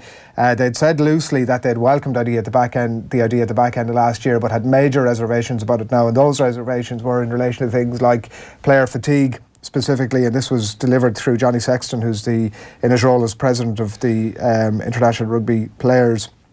And it was to do with player workload, long haul travel, lack of opportunities obviously for tier 2 nations as well, and that those concerns, Johnny Sexton said, had been disregarded as World Rugby looked to turn a big buck, albeit. So that's kind of it in a nutshell. Since that, Brett Gosper, who's the CEO of World Rugby, has been tweeting, say the conversations with all key stakeholders continues, that it's still an evolving concept, and World Rugby themselves saying that the manner of the player's statement is not to their liking. So it strikes me as if at some point or another World Rugby decided they were going to fly a kite and say, here's our proposals. They're not exactly watertight, but let's see what the public mood is like. And the public mood is not great about it. I'm just very surprised that it's come to the point of a bit of a standoff here, that this wasn't kind of done behind closed doors until they had some sort of an agreement of where they're going and if the concept was going to work. Because it doesn't look good for World Rugby if you have all the players coming out saying, well, this is ludicrous, or this is not going to work, or this is something we don't want. I just find it, I struggle to think how it's got to that point. The proposal was muted last year, then there was a meeting obviously in the end of January in San Francisco, and all the key stakeholders were there. The players weren't there, but representatives from all the unions. And in principle, the idea is a good one. It's kind of, you could say it's exciting, it's something different, it's going to be more competitive matches, it's going to be a different feel to another tournament. But then you start peeling it back and you say, well, player welfare is the biggest one that's the concern, and international rugby players, there's been tweets of Augustin Pichot there, World Rugby as well, outlining his own position, and he's also come in for a bit of fire under this. But they've been at pains, obviously, to try and pour a bit of cold water on it. But they never mentioned anything about the promotion relegation when this came out yesterday. They didn't, no. To clarify, well, there will be promotion relegation after 1 year, 2 year, 5 years, 3 years, whatever. This is what we're proposing to do with the Tier 2 nations. Well, why not set up a Tier 2 league that they can do something similar and play against each other all over the world as well? It's fairly obvious, I think, isn't it, that if you do the 2 tiers of 12, USA will certainly get relegated and will struggle to actually be team 13 and 14 and struggle to get promoted again, and they need USA as part of this, because otherwise, why would they revamp the entire calendar? And look, it's kind of understanding in some ways. There's for and against with all these arguments on the game. They're trying to grow the game to bigger markets. So Japan is a massive market, a huge population, and North America. But the Canadians then would say, well, why are we being excluded? We want to go straight into this as well. And they could argue maybe we're stronger than USA. But the USA is seen as a kind of a sleeping giant, maybe potentially. It's fair enough too. Like, I actually understand the sort of thirst to include them in some sort of interaction. It's just hard to get it right, I think. And Pichot's, Augustin Pichot and Brett Gosper are pushing this. And to be fair, I'm not totally against it. I just think, how does it work that you keep everyone happy? Well, it's hard to keep everyone happy with any sort of proposal. The games are already being played, shall we say. So there's the Six Nations. The summer tour, there's 3 tests, and then there's 3 tests in November. So but you're adding in a semi-final and final at the end of November, which Johnny Sexton spoke about, to ask anyone to play 5 consecutive weeks in test matches is not good for player welfare. We hear the English players speaking about it all the time, about the length of time in their season. I read some stuff that Ben Young said yesterday that, okay, if this goes ahead and that we're actually playing more internationals potentially, and that we're going to have travel to the Southern Hemisphere, and a lot of that, it doesn't dramatically change hugely the amount of games they're actually going to play, because they do. But historically, I think because it's a league, will the top players have to play more of these internationals to make sure they're in the qualifying positions? Well, that's the thing, yeah. It does make them a little bit more. There's less manoeuvre for November is always a case of you play at least 1 Tier 2 nation, so you have a chance to blood players and stuff like that. So there's a lot of moving parts to this. I think the biggest concern is the player welfare. Yeah. And then maybe the biggest concern is next in line is the Tier 2 nations. So we probably have 8 to 10 teams who can potentially win a World Cup in 6 months. Ideally, you want to increase that to 13, 14. How do you do that? I know World Rugby have an ambition, and they do it. There's a lot of good work goes on in those nations for sure. That sometimes they get bashed and it doesn't get mentioned. Particularly in the Pacific Islands, in Canada, in Georgia, in Romania, in Uruguay. John Lacey, the international referee at the moment, is in San Francisco working with USA, Uruguay, and Canada, I think, for kind of 4-day blocks to try and help them around the laws of the game and get them up to speed and improve them. So there's a lot of good stuff like that goes on. There's a lot of good coaches. They help fund some of the coaches in some of the Tier 2 nations and some of the rugby programs. It's a difficult scenario, you know what I mean, to try and increase the quality of those Tier 2 nations. But here's the thing, right?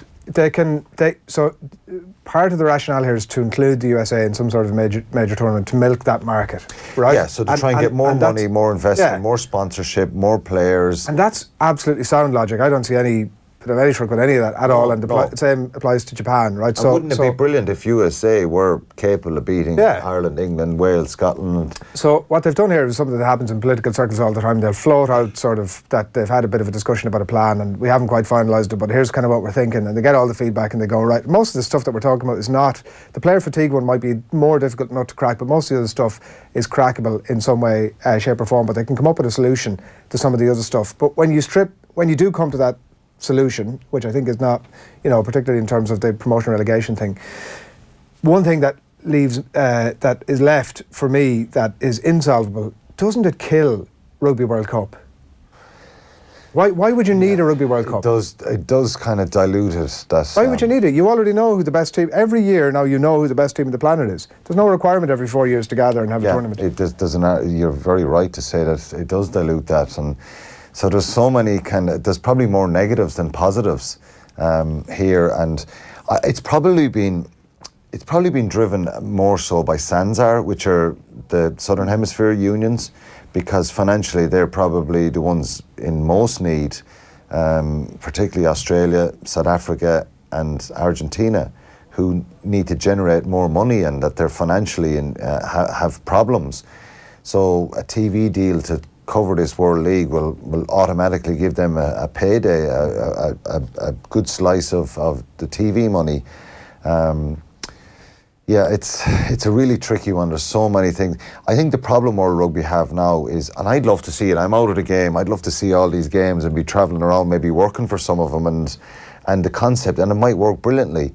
And it might create more opportunities. So you'd now have a situation, Adrian, where you need to have a squad of 40 players probably for your international team. Yeah. That you're literally swapping over from one week to the next and trying, does that dilute the national jerseys of teams? We saw New Zealand last November, they probably had 3 test teams. One where they played in Japan, they made a load of changes for the English game, load of changes for the Irish game. They probably had up in 50 or 60 players, I think, at one stage being involved in those test matches around November. Steve Hansen got a bit of criticism because that coveted All Black jersey is so hard to get, and there's so much history with it. You probably see more of that if it happened.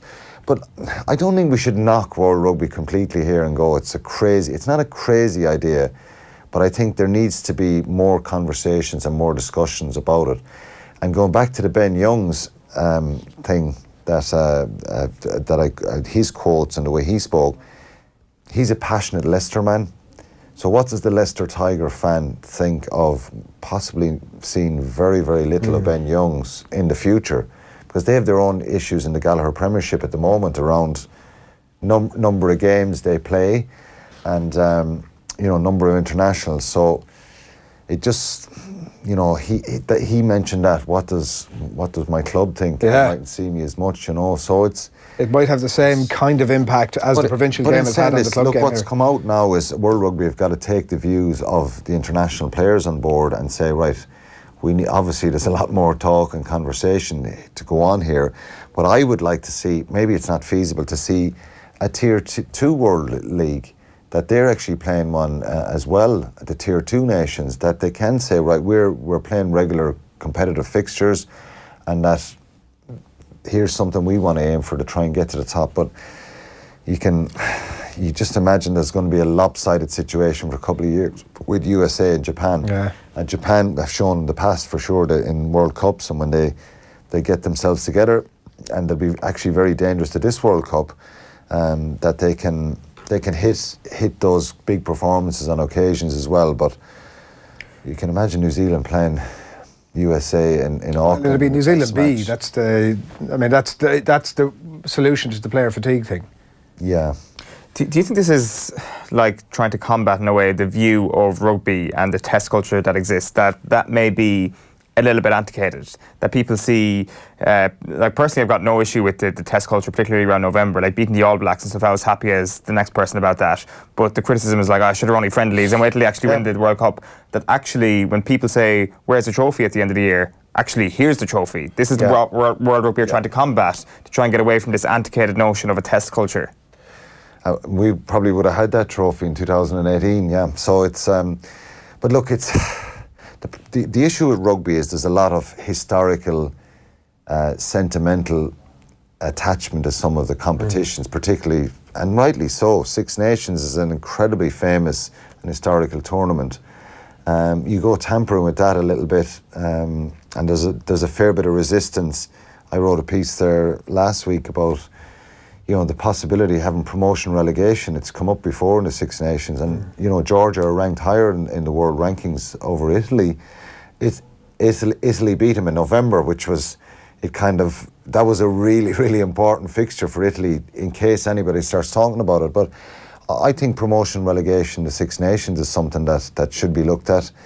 and diluting the calendar year, and like, I love the concept of summer tours, and you ask any of the players, are these friendlies? We never viewed them as friendlies. They never felt like a friendly. But non-rugby fans do, and this is what they're trying to target, is the non-rugby fan. Understandable, yeah. But I look at the end. Ultimately, at the end of the day, I think this has been commercially driven, and Kieran Reid has said that.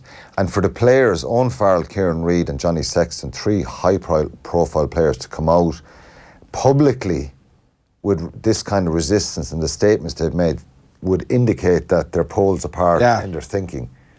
Yeah, but I think they can get around the table and actually. Yeah, well, look, I think I'm surprised that it's got to this stage, that this kind of thinking and arguing and publicly is maybe the biggest surprise. Yeah, that it should have been done privately, and that they got some sort of an agreement where the players can say, yeah, look, we're pretty pleased and we're probably excited. There's still a bit of manoeuvring to go on, but the concept and the idea is something that we think is a good thing. But for the players to come out like this, I just think World Rugby and have maybe made a mistake that it's got to this stage, because what's happening now is people will hear the voices of the players over World Rugby, which is maybe shouldn't have got to that stage. Ronan O'Gara, good morning to you. Good evening. Hiya. How's it going? We're just discussing the World Rugby proposals this week. The kite that's been flown by them. What are your own thoughts? Yeah, I've been trying to read up on it because I knew I was going to be talking about it. So it's complicated. I think Quinny's points are very valid. There's a lot to it, obviously, but the addition, I think, of Japan, USA playing against, particularly New Zealand, they're mismatches every time. But it's the crux of the issue is it's all driven by money, and that's what it's coming down to. But I think, as you alluded to already, that the players and the players' union are not really is an understatement. They are at loggerheads with World Rugby, and World Rugby have said they're very surprised at the players' union's reaction to it. So I think it is disappointing that for some professional bodies that this is how it's been played out. Yeah, it should be, as you said, grown men in the room discussing it and getting it right. Does that surprise you the most, Rog? It certainly does for me, that World Rugby kind of let this proposal out, and then there's this negative reaction from the players. I'm just really surprised it got to that it wasn't done behind closed doors, that they could put a table of contents down on paper and say, this is what we're potentially looking at.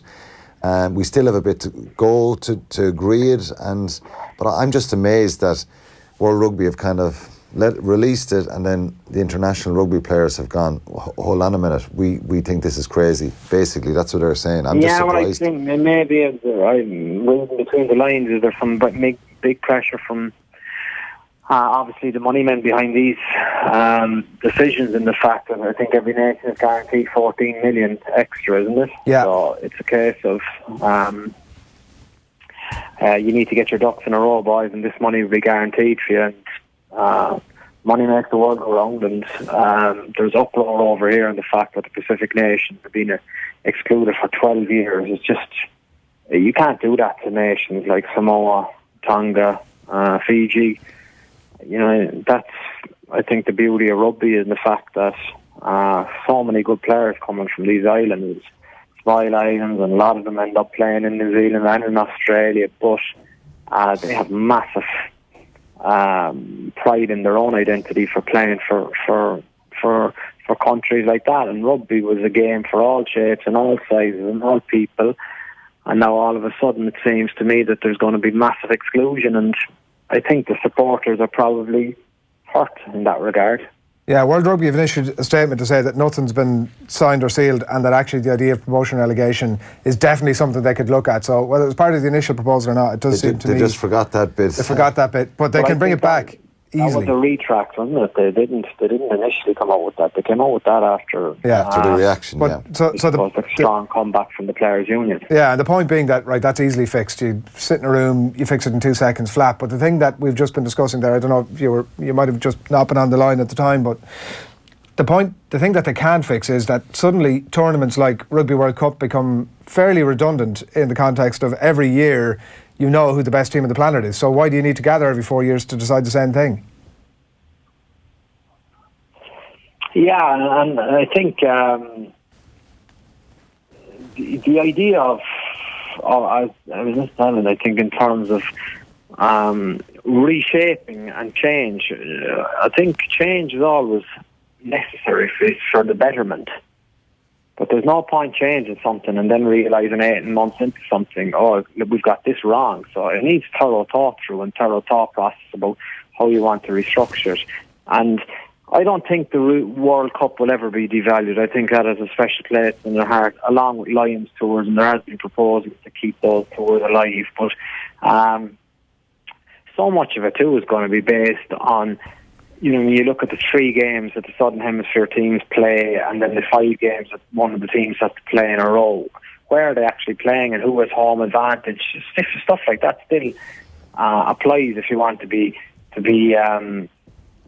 the champion in this, but it's a league where, in terms of the US coming in, because it's such a market with such growth opportunities and such big finance available, so that's why they're included. Argentina get into from the 4 champions, so it's a lot of, I suppose, the powerful countries that are getting looked after, but there has to be an incentive for the growing or the up and coming nations in rugby if you're looking to grow their sport. Otherwise you're going to have actually, I think, a diminished model. Ronan, do you think that the sport actually kind of needs something as radical as this? Because it seems like this is almost like a fix. I don't want to say they're pressing the panic button, but it is radical. Do you think we actually need this in the sport? No,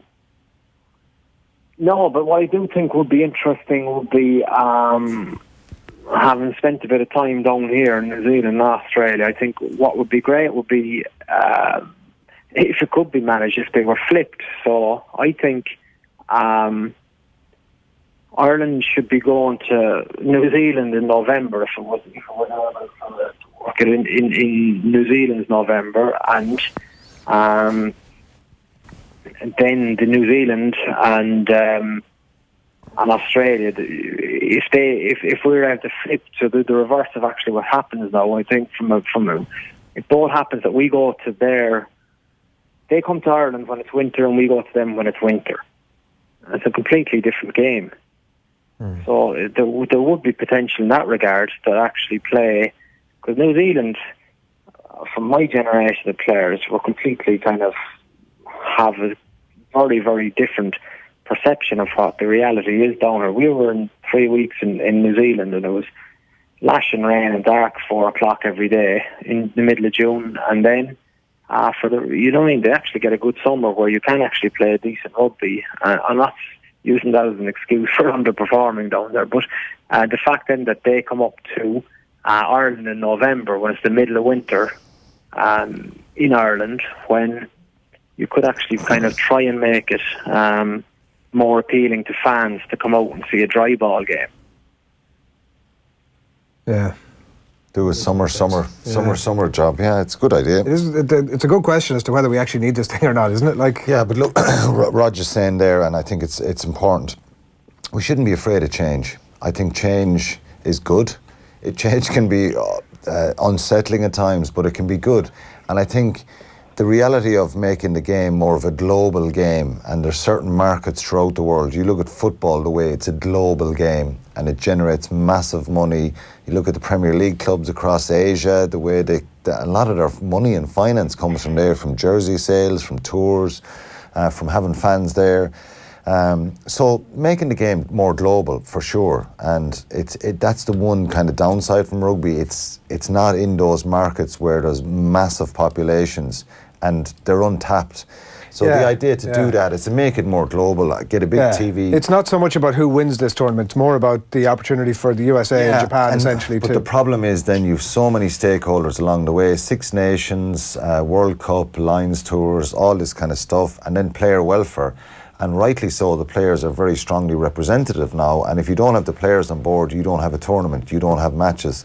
That would be the problem, though. If it is about who doesn't win, if it's not about who wins, then the whole thing is flawed. If you've got a competition that it doesn't matter who wins, then the whole thing's pointless. I'm not saying, hang on now, I'm not saying it doesn't matter who wins. What I'm saying is the tournament is not built to create a world champion because we already have a tournament for that. It's built to ensure that the likes of USA and Japan get games against the top tier nations. Where does that leave Europe and Super Rugby? So if Ireland are playing in, hypothetically, if it was 2018, we'd probably be in a semi-final scenario. And I'm just saying hypothetically, and then what happens when that semi-final finishes? You have a very intense 5-week period, and then Munster, Leinster and Ulster are looking to rock on in Europe. Yeah, and then Six Nations again. And then, you know, you've 2 fixtures in November, you've 2 fixtures in December in Europe, then you've Pro 14 derbies around Christmas, and then you have 2 fixtures in January, and away you go, Six Nations. So it's you know, I don't know, it's just a very tricky one. There's so many kind of variables to what can and can't happen. And but look, like I said, my biggest surprise is that this divide has gone public. Nothing should have been released about this until the players were on board and unions were on board and everyone is in agreement, right? We're happy to do something based on this table of contents, X, Y, Z, whatever. And here's something that may work, and we may trial it in. You should go in there in some sort of advisory capacity. Well, I'd be a good negotiator, yeah. Steering committee is what I'm saying. No, but look, the easy thing here is kick World Rugby and say, oh, this is just money. It is money. Well, it is. We need money, but it's not just money, I said. It's not, you know, look, it is a chance. It is, though, to make the game global. But that's for money. But your Premier League or any of the leagues, they need money. I'm not saying it in a negative way or any judgmental way. You look at the football TV deals, like, that's because the market wanted throughout the world. That's why the money is so. That's why Sky are paying $4 billion for Premier League rights, and BT are playing whatever, and that's why there's so much market for that. But who's turning on the rugby in Asia to watch Six Nations? Or, you know, there'd be a few expats and people who may be into rugby clubs in different parts. I've been to Singapore before, and Kuala Lumpur. There's rugby clubs there, and there's a lot of expats. But in general, I mean, you know, you'll never get to the same level as football, but the concept and the idea is to generate more money and make the game global. But yeah, I think they're probably sorry. Yeah, no, go ahead, Rog. No, I just think I would say there would be an appetite potentially biannually for, you know, I mean, the top 2 in the Six Nations playing off against the top 2 in the rugby championships. There is an appetite, I think, for something different. There's most definitely, I think, a thought for exploration on that front. But the radical change in terms of presenting this is how it's going, and nearly a take it or leave it option, it just seems that they've overstepped the mark World Rugby have, in my point of view, in terms of pressing this new formula on players because of I suppose the financial rewards. And they're trying to do this stuff, Rog, because obviously the Sanzar deal is up in 2020, that TV deal, and the Six Nations TV deals would run out in 2021. BBC, Virgin Media, ITV and NBC in America cover them. So these TV deals are kind of coming up in 20 and 21, and they're trying to, you know, create something different where there's one kind of global scenario. Like, why couldn't they add the USA into the Six Nations and Japan into the Rugby Championship, and that solves it? Yeah. Honestly, what's wrong with that? I think every Georgian rugby fan would spontaneously combust. So there's some. So I mean, you're back to the nitty gritty of whether you have promotion or relegation, and of course that's what we should have. We should have that now. Because you can't do that because because of the geographic location of the USA. What have they got to do with the? Well, the whole drive. I'm assuming that the entire driving factor behind all of this project is, as Quinny says, it's to make money, and I don't say that in any judgmental way. That's what it is, and that's to grow the game. And you're not going to do that with the best will in the world by adding Georgia or Fiji or Samoa. You are going to do it by adding the USA and Japan. Yeah, well, you are definitely. They're two of the biggest markets in the world, no doubt about it. It's But there's no fairness around that because you mentioned Fiji, Tonga and Samoa and the incredible players they have there, and they don't have the infrastructure or the populations to pack out 80,000 seater stadiums. But it's one that'll rumble on a bit. Yeah, that too. But I think you look upon memories of winning medals. You look upon in our career, Quinny, playing for your country. But like one of the most, I think, rewarding and satisfying moments that we had as players was going on the tour to Tonga and Samoa. Brilliant. I think they're the memories we have for a lifetime. You just see the locals, you see what touring means, you see, I think, all the great values of rugby union when you go and you spend time in these countries, and you see essentially the survival mode of what these unions have and the challenges they have. I think rugby, especially the Tier 1 nations, have an absolute duty to look after these nations, to grow the game. You cannot turn the blind eye to that. I think player welfare, is really important, but the most important thing, I think, at the minute is given these kind of, I suppose, the growing nations, the Pacific nations. Rugby in Spain is getting bigger. Rugby in Georgia is getting bigger. You have to if you come up with a 12-year proposal with radical kind of non-incentive rules, the game is dead in these countries, and you just, I think, shot yourself in the foot. Yeah, I 100% agree with that aspect of it. My other big topic that I love to get into is how Leinster are a feeder club for all the other provinces, and that continues. He's hard to listen to, Rog. He's hard to listen to this fella. Jeez. That continues with the news that Jack McGrath, it seems... have you your Leinster jersey on? No, he's a red jumper on, but he's actually a Connacht man. I go into that. Jesus. He's on the other side of the Shannon. And Jack McGrath reporting that the reports are that he himself has initiated the potential to join Ulster next season in a very same scenario as the Carbery, Murphy deals that have gone through over the last little while. No, it's not. Well, I think they're all different deals, Adrian. I think. Go on, yeah.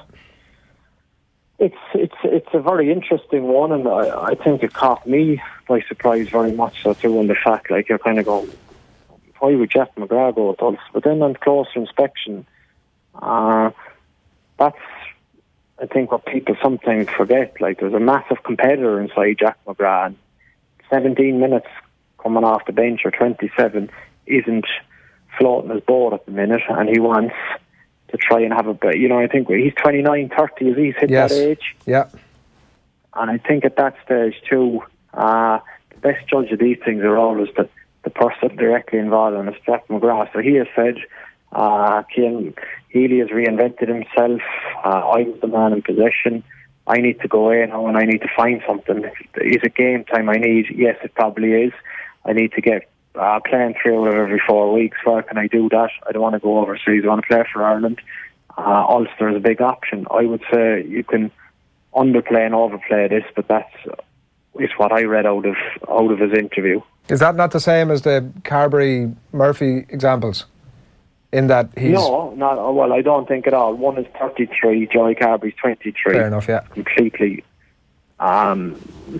different scenario altogether. One was for the immediate goal of being a realistic option should Johnny get injured for this World Cup, which Carbery needed game time in key Heineken Cup games, which he has done, and which he has done at test level as well. So it's been a win-win scenario on that fact. Jordy Murphy, I think, had signed a contract at the end of February, wasn't in Leinster's reckoning at the time, turned that around, put his head down, turned it around. Perception was that he wasn't going to play. He obviously found something, excelled for the rest of the season, won medals for Leinster, and in fairness to him, stayed loyal to Ulster and said, yeah, I signed the contract, I'll honour that, I'm going up there, and put his head down and started to work for Ulster. So I think these things you have to be very accurate on the message, I suppose, we're delivering. But I think it's feeder probably, that would be it would be a big loss I suppose for Leinster most definitely, but I think the big winner could be Jack McGrath. You were, when we were talking yesterday, this was the thing you wanted to get your teeth stuck into, so go on. No, not really. Look, I think it's ultimately it's down to the player himself, and maybe he feels his face doesn't fit in Leinster. And look, from a practical point of view, we're talking about money in World Rugby, and you cannot blame the players for trying to get the best deal possible. His deal is up a year after the World Cup.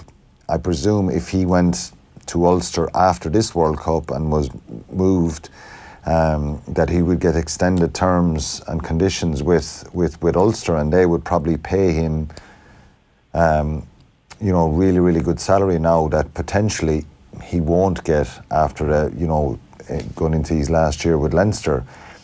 Given where he's at now, obviously if he reclaims a number one spot for Ireland and Leinster, it'd be different. But when you get into the over 30, 31, 32, and it's understandable from the RFU's point of view, you're not going to get these 3-year deals and not going to get the same terms, although unless you're Johnny Sexton or Conor Murray, that they're at the very top end, and they're starting. You've got to be starting for Ireland week in, week out. Yeah. You've got to be a big game player for Ireland to be demanding the big money when you get into your 30s. And that's not happening for Jack at the moment. He's a brilliant player. I'm a massive fan of his.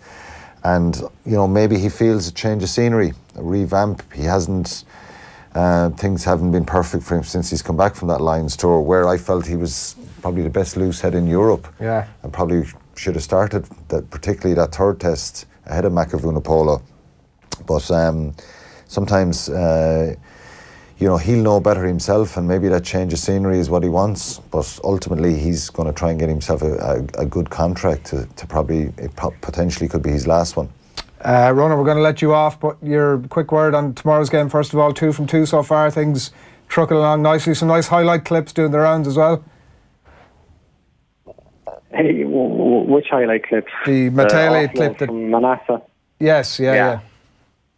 It's that was a spectacular offload. I think actually people are missing. Actually, I think if you go and watch Richie Mwanga's anticipation to get into space, a good lesson for young kids. He's two big forwards in front of him, but if he doesn't make that initiate where the space is, it's great. But I think the most pleasing thing is we actually train that. That's, you don't train spectacular offloads like that, but you actually, from a coaching point of view, you encourage that. But that was obviously a dream scenario. But we were lucky to beat the Blues, to be fair, first round. So we're going up against Brad Thorne, a big Leinster favourite tomorrow. He's head coach of the Reds. So the slate is clean. Let's see how we go and reassess when I chat to him Monday or Tuesday. Yeah. Very good. Excellent. Thanks, million, Ronan. See you. Cheers, Adrian. Thanks. Weekend. Thanks, Ronan McGarry on the line there from Brisbane. One last one on Jack McGrath. Like you mentioned about sort of what a quality player he is. Bernard Jackman was on here doing the depth chart of the front row a couple of, not only 6-7 weeks ago, and talking about how Jack McGrath would walk onto any other team in the Heineken Cup and walk into any other team. Most other teams, actually, was the expression he used internationally. And he's obviously fallen a bit behind Dave Kilcoyne, even in an Irish context. Is that just to do with game time, or is there something else going on? It's probably to do with game time and, not playing week in, week out. And if props don't play fairly regularly, they can lose that bit of sharpness and edge. And look, on the back of that Lions tour was a long season for him, and when you're kind of at the top, you've got to keep the secret is maintaining your level of fitness and desire and all that kind of stuff. And maybe that waned a little bit. We don't know the ins and outs of why he hasn't been starting, but we do know that Cian Healy has been playing incredibly well. So it's difficult, and maybe that's frustrated him and had an effect on him. And he didn't start for Leinster against Toulouse, or wasn't on the bench for Leinster against Toulouse in Europe in January. So that was probably a big blow for him. Ed Byrne started ahead of him, but it's trying to, as any coach, and Leo Cullen probably has the biggest problem of all, keeping players happy, because there's so many quality players, and that's so many numbers there, and that's why some of them are, or maybe they're being tapped up and being asked, are they interested in going to the other provinces? And if they lose Jack McGrath after Joey Carbery and Jordy Murphy, I think it's a bit of a hammer blow Feeder. to him, you know. Yeah, but look, you have a little smirk on your face saying it. I'll happily take many Leinster players that are good enough to go down to Munster, and Ulster will take them the same because at the end of the day, they have to prove themselves in a blue jersey first before they get. Look, if at the end of the day, they ultimately it's different, and Leinster have. It wasn't long ago I was pessimistic about the chances of any of the provinces in Europe, and Leinster just have a conveyor belt of players coming through. But I do have empathy for Mick Dawson as well. You know, they're producing players, and you know, some of these guys are moving on. Joey Carbery was the biggest blow to him. You know, as a 22-year-old leaving when you're starting out half as 33, you think you have a natural successor and a really top quality current international to take over for him. Losing him was massive for him, but understandably for Jack McGrath, he's checking his options. That's just the way of the world now, Adrian. It didn't happen back in my day because you probably keep the head down and you didn't have those options, and it was frowned upon if you were looking at going to another province or, you know what I mean, something like that, unless you were down the pecking order. Sean Cronin did it. He went to Connacht via Leinster, became an incredible player for Leinster and international. Owen Redden went to Wasps, came back to Leinster. Trevor Hogan, Stephen Keogh. So those guys were probably second and third string at the time, and I mean that respectfully to them. They felt, I should be more than that. I want to be a starter, and I'm not getting a crack at it. And maybe Jack McGrath feels now that, look, he's not going to close that gap, and that he needs to go somewhere else. From an Irish point of view, to have Kilcoyne starting for Munster, or James Cronin, who's been there before as well and has had a terrible time with injuries. Jack McGrath starting for Ulster, or Eric O'Sullivan. Poor old Eric O'Sullivan. Yeah, he's done the same thing. Former Leinster player who's gone up to get game time. And Healy starting in Keane Healy in Leinster, and Dennis Buckley probably in Connacht. You now have 5 or 6 tight heads that are all available to the national team, and that's the bigger picture. You have an appointment. You need to get out of here. Correct. Where are you off to? Going to the gym. Are you? A little bit of training. Pop a bit of weight, or what it's spin class. Spin class, right? Yeah, exactly. How often do you do that? A couple of times a week. Right, good. I've done it a few times. Good for a workout. It's good physically and mentally, to do a little bit, The body is creaking though. Knees are sore, hips are sore, back is sore. War wounds. The bike is a little less impact, you know. I do a bit of running as well, but anyway. Yeah. Good stuff. Enjoyed that. Thank you, Adrian. As always, Alan Quinlan with us on a Friday. Just a reminder as well that we've been running a brilliant competition all week. It's with thanks to Dove Men Plus Care. We've picked out a daily winner for the last 4 mornings. They've all gone into the hat for Sunday's draw. We'll be giving you a chance to enter later on, and on Saturday's Off the Ball as well. The winner will be announced on Sunday, and there's a great prize as well for a couple of runners up too. The winner is going to join the RFU kitman John Moran as he prepares the dressing room for the Irish rugby team. It's ahead of their final training session before the big game, and if that isn't enough, the winner is also going to receive a pair of tickets to see Ireland-France at the Aviva the following day. So it's a pretty sweet prize to be in with a chance to win. Just tell us what your favourite rugby jersey is. You can tweet us your comment where you're watching the show, and make sure to use the hashtag TeamCare and the hashtag OTBAM, just so we know that you've entered. It makes life a bit easier for us, and we can pick out your tweet a bit like this one here from Leah, who is going for the Ireland 2011 special Rugby World Cup jersey. Have you been asked this week, Quinny? Yeah, I have. I think I picked the French one after my second cap in the old Lansdowne Road. Right, yeah. I like the French jersey a lot. There's loads of Irish ones. The World Cup one, the new World Cup ones in 2003, they were cool. The new Canterbury ones that time. Leinster 2011. Sorry, excuse me. You having that? I love the lovely jersey. The Connacht jersey in 2016. Remember when they won the Pro 14? Were you over supporting your province? No, because they're not my province. Leinster 2011, beautiful jersey, light blue. Well, they were up against Leinster in that final, weren't they? Was it Leinster in the semi-final? Yeah, it was Leinster. Right, you need to get out to spinning class, so let's wrap this up. The Shot Clock with Kieran Donaghy is a brilliant new segment. We're going to bring in you every Thursday morning at OTB AM, and here's a snippet from episode 3. You can be 30,000 in Croke Park versus 30,000 in a Nolan Park, or one of these stadiums is just no comparison. It'd be great for the revenue in the communities. It'd be great to bring big football games to areas that mightn't see football games. We're trying to promote football in some hurling counties. Bring it down there. Bring both teams an hour and a half away. If people don't want to go an hour and a half away to see a big game between two very good sides, that's their tough. But I would certainly look at bringing all neutral games out of Croke Park. Leave Dublin have their home games there, leave them go for their away games, and the neutral venue games in between grounds. It'd be way better. The worst part about this is that Croke Park knew that there was an issue with this. They knew that the wording that Donegal proposed wasn't going to get forward, and they did nothing about it. They could have intervened at any point along the way, and they didn't. So they decided to let the whole situation roll over again. Let's get another year of games in Croke Park, and the games in Croker were no good last year. That's exactly right. How have they not learned from the games in Croker last year? They were all dead ducks. No atmosphere, no buzz, and we're on about building this Super 8s like it's going to save the football, and then they bring it all to Croke Park where there's nobody there to see it and it's just dead. So, yeah. Yeah, the full piece you can check up at our YouTube channel. Yeah, there's one other story, a couple of other stories actually we wanted to touch on before we wrap up this morning. One of them is surrounding John Jones, the UFC fighter, who is in action this weekend against Anthony Smith, who has had a bit of a checkered past when it comes to positive tests and all that sort of stuff. So basically, before Christmas we had the big story. I think this is when we got Pete John Jones regarding the turinabol finding in his system, where he had a number of picograms in his system, which is just a very kind of barely detectable amount in the system, which USADA said wasn't performance enhancing, but people are asking the question, well, why is it a positive test in the first place? And lo and behold, this week again it has popped right back up in the system. We can bring you the decision from the Nevada State Athletic Commission on John Jones, released yesterday, and they say that it says on January 29, 2019, John Jones was subjected to random drug testing, and as we can see here, on the 1st of February there was no adverse analytical finding from USADA or VADA's tests, but then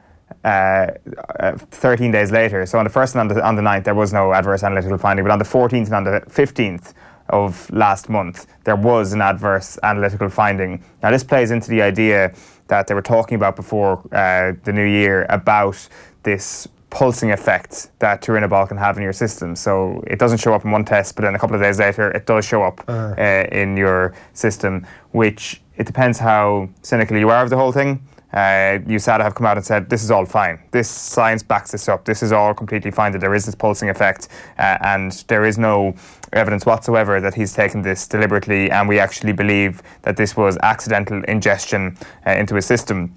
But again, just come back to the initial point, why is this an adverse analytical finding if it's all okay, particularly in a combat sport? I'm not quite sure. John Jones himself was actually speaking about this yesterday. Now, apologies about the audio on this, but if you listen carefully, you'll be able to hear what he says. It's quite interesting. This is from Ariel Helwani of ESPN on his Twitter account yesterday. He posted this video of John Jones. Absolutely. Every time it's like an oh darn it moment, but I'm comfortable with the idea that it's going to be a part of my career, and I don't know how long this is going to last. What makes me sleep good at night is knowing that I've submitted myself to every drug test. I get tested by 3 of the most powerful agencies in the world. I've never avoided a test. And I just feel like the more I am accessible, the more data they'll understand, they'll have in the situation, and the more everybody will understand. I'm figuring out that there's baseball players in Major League Baseball that has the same exact supplement inside of them that are posting as well. I just found out there's another UFC fighter that has the same exact situation, and between Major League Baseball and the UFC, I think they're coming to the conclusion that these drug testing agencies are too powerful. They're detecting things that don't help athletes at all, and therefore they're allowing athletes to continue to compete. So I know that I'm almost the leader in this whole development, and I'm comfortable in this space. I just wish fans would not just look at the headlines and actually click on the links and read and learn what was really going on. Yeah, that's very interesting stuff. He actually mentions there that there was another UFC fighter that's going through the same thing at the moment. Now, I personally haven't actually heard of who this other UFC fighter is, so I presume that's breaking news that he inadvertently or perhaps deliberately brought to the MMA public. I'm also always a little bit queasy about anybody who uses the MLB as this tidy just thing. Jumped out like as this, what are you using that sport as a comparison? Precisely. He also calls the anti-doping authorities as too powerful in that video. again, not sure if I buy that. And also the thing that he says there at the start, I've passed, or he hasn't passed all his tests, but he has been tested a lot, and you know. I couldn't help snigger when I heard that. We've heard that before from other people. Like, I can't help being cynical about this whole thing. I would be interested, actually. His last point, he actually may be bang on. He may say to himself, I hope people can just read beyond the headlines and actually look into this sort of thing.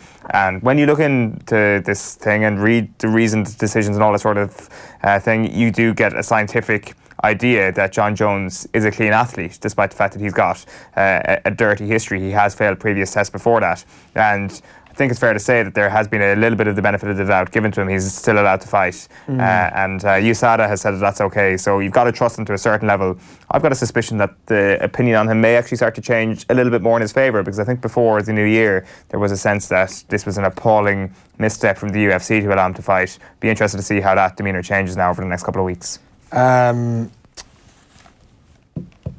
Yeah, it's also like apparent from the graph that, like you were talking about, the various tests that are there, the Nevada State Athletic Commission were the first that had carried out the positive test.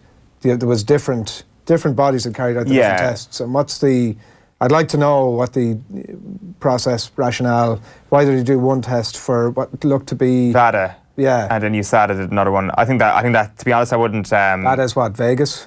No, voluntary, I think, athletic, voluntary anti-doping association, and they're basically two different organisations in the United States, two different companies that do it. I actually think it makes it more legitimate that you have two different companies testing. 3 or 4 different bodies were on that graph between USADA, VADA, the Nevada State Athletic Commission, and I think there might have been one other up there as well. Yeah, but like USADA and VADA will be working on behalf of the Athletic State Commission, I presume, to actually do the tests. Like that, for me, I don't actually mind that too much. What did concern me was in a previous test, you've been tested by VADA and USADA at a much closer proximity to 8 days, as we saw there, and there were still varying results. One came up as positive, one came up as negative. So, I'm still not entirely sure about that. But like, again, just going back to my the fundamental problem here with all of this is that a benefit of the doubt has been given to a fighter. Like, do fighters deserve the benefit of the doubt?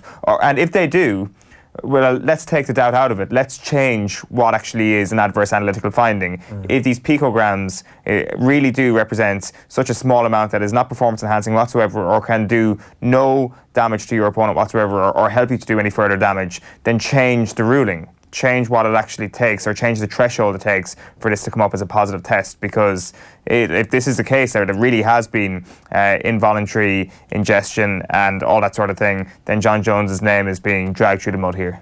Yeah. Okay, a few comments to bring before we bring you our last story of the morning, just on YouTube here. What did Japan and the US have that the Pacific Islands don't? Says Neil Dunphy on YouTube there, which is kind of the point we were making in a bit more of an elongated way. What else have we got here? Welton Man says it's in the interest of the big nations to keep the small Pacific nations poor. They are to sign their players to the local teams and have them qualify for the national teams. And Samoa's a gorgeous holiday joint, and Fiji, says Hanoi Tripper, which should be a consideration. Roshin O'Shea, grow the game for the wealthiest countries. Grow the game, says Roshin O'Shea. John Collins says, did Damien say that Connacht is not his province? What did Damien say when he was on? I can't remember. I don't know, did he say... I don't know who Damien is. I was about to say, who is Damien? Probably me, I presume. And if it is me, yes, that's exactly what I said.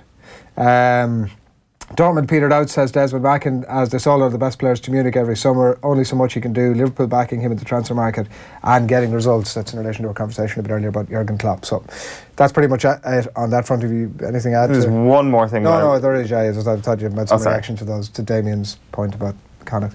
Right, we've very top of the show mentioned about Declan Rice and the fact that he Nathan's failed attempt, if you were with us a bit earlier, to speak to Declan Rice earlier this morning. If you haven't seen it, have a look at this. Can we grab a quick word, Declan? No, you can't.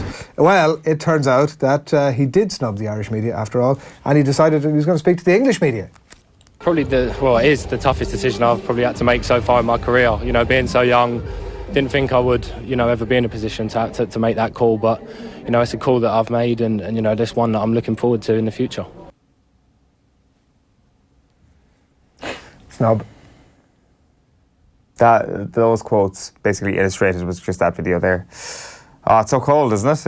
It's grand, isn't it? Like those, well, like whatever. I'm moving on with my life, Declan. I hope you're moving on with yours. Right, that is pretty much it from us for this morning. Joseph O'Brien is going to be along for Friday night racing as well, so do keep an eye on that and our off the ball social channels of the afternoon. That'll be one to keep an eye on. Crappy quiz tonight as well, looking forward to that. Loads more for you as well across off the ball over the weekend. Saturday, live from 1 o'clock on News Talk on Sunday as well. On Sunday, it's Fulham and Chelsea. Fulham under new management, of course, temporary, albeit for the minute. 2:05. Stephen Doyle and Kenny Cunningham are going to talk you through that one. And then Nathan and Kevin Kilban are going to be at Goodison Park for 4:15 kick-off between Everton and Liverpool. So Nathan and Kev at that one. And that's pretty much it for us for the morning, Owen. It is indeed. Let's end it as we always do. What are the plans for the weekend? Kerry Monaghan on Sunday. And via Waterford for Bowes tonight. Like going via Waterford to Kerry is really showing up your geographical add a huge amount of lack of knowledge. But it's not going to add, like, I admit that it'll obviously clearly add a bit of time onto your journey, but it's not a ridiculous suggestion. It's fairly ridiculous. As much as I hope my dear Bows do get the job done tonight down in Waterford, it just doesn't work in my schedule this weekend. You could write that piece that was done during the week about shells, that sort of poem to shells, the ode to shells. You could write Dear Bows. How do you know I haven't already?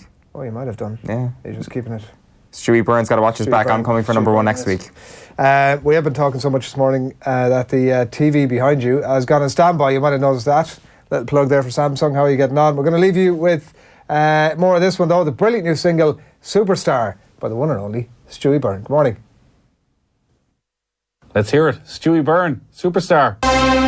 Hear the crowd, feel the rush. Drawn to your beating push.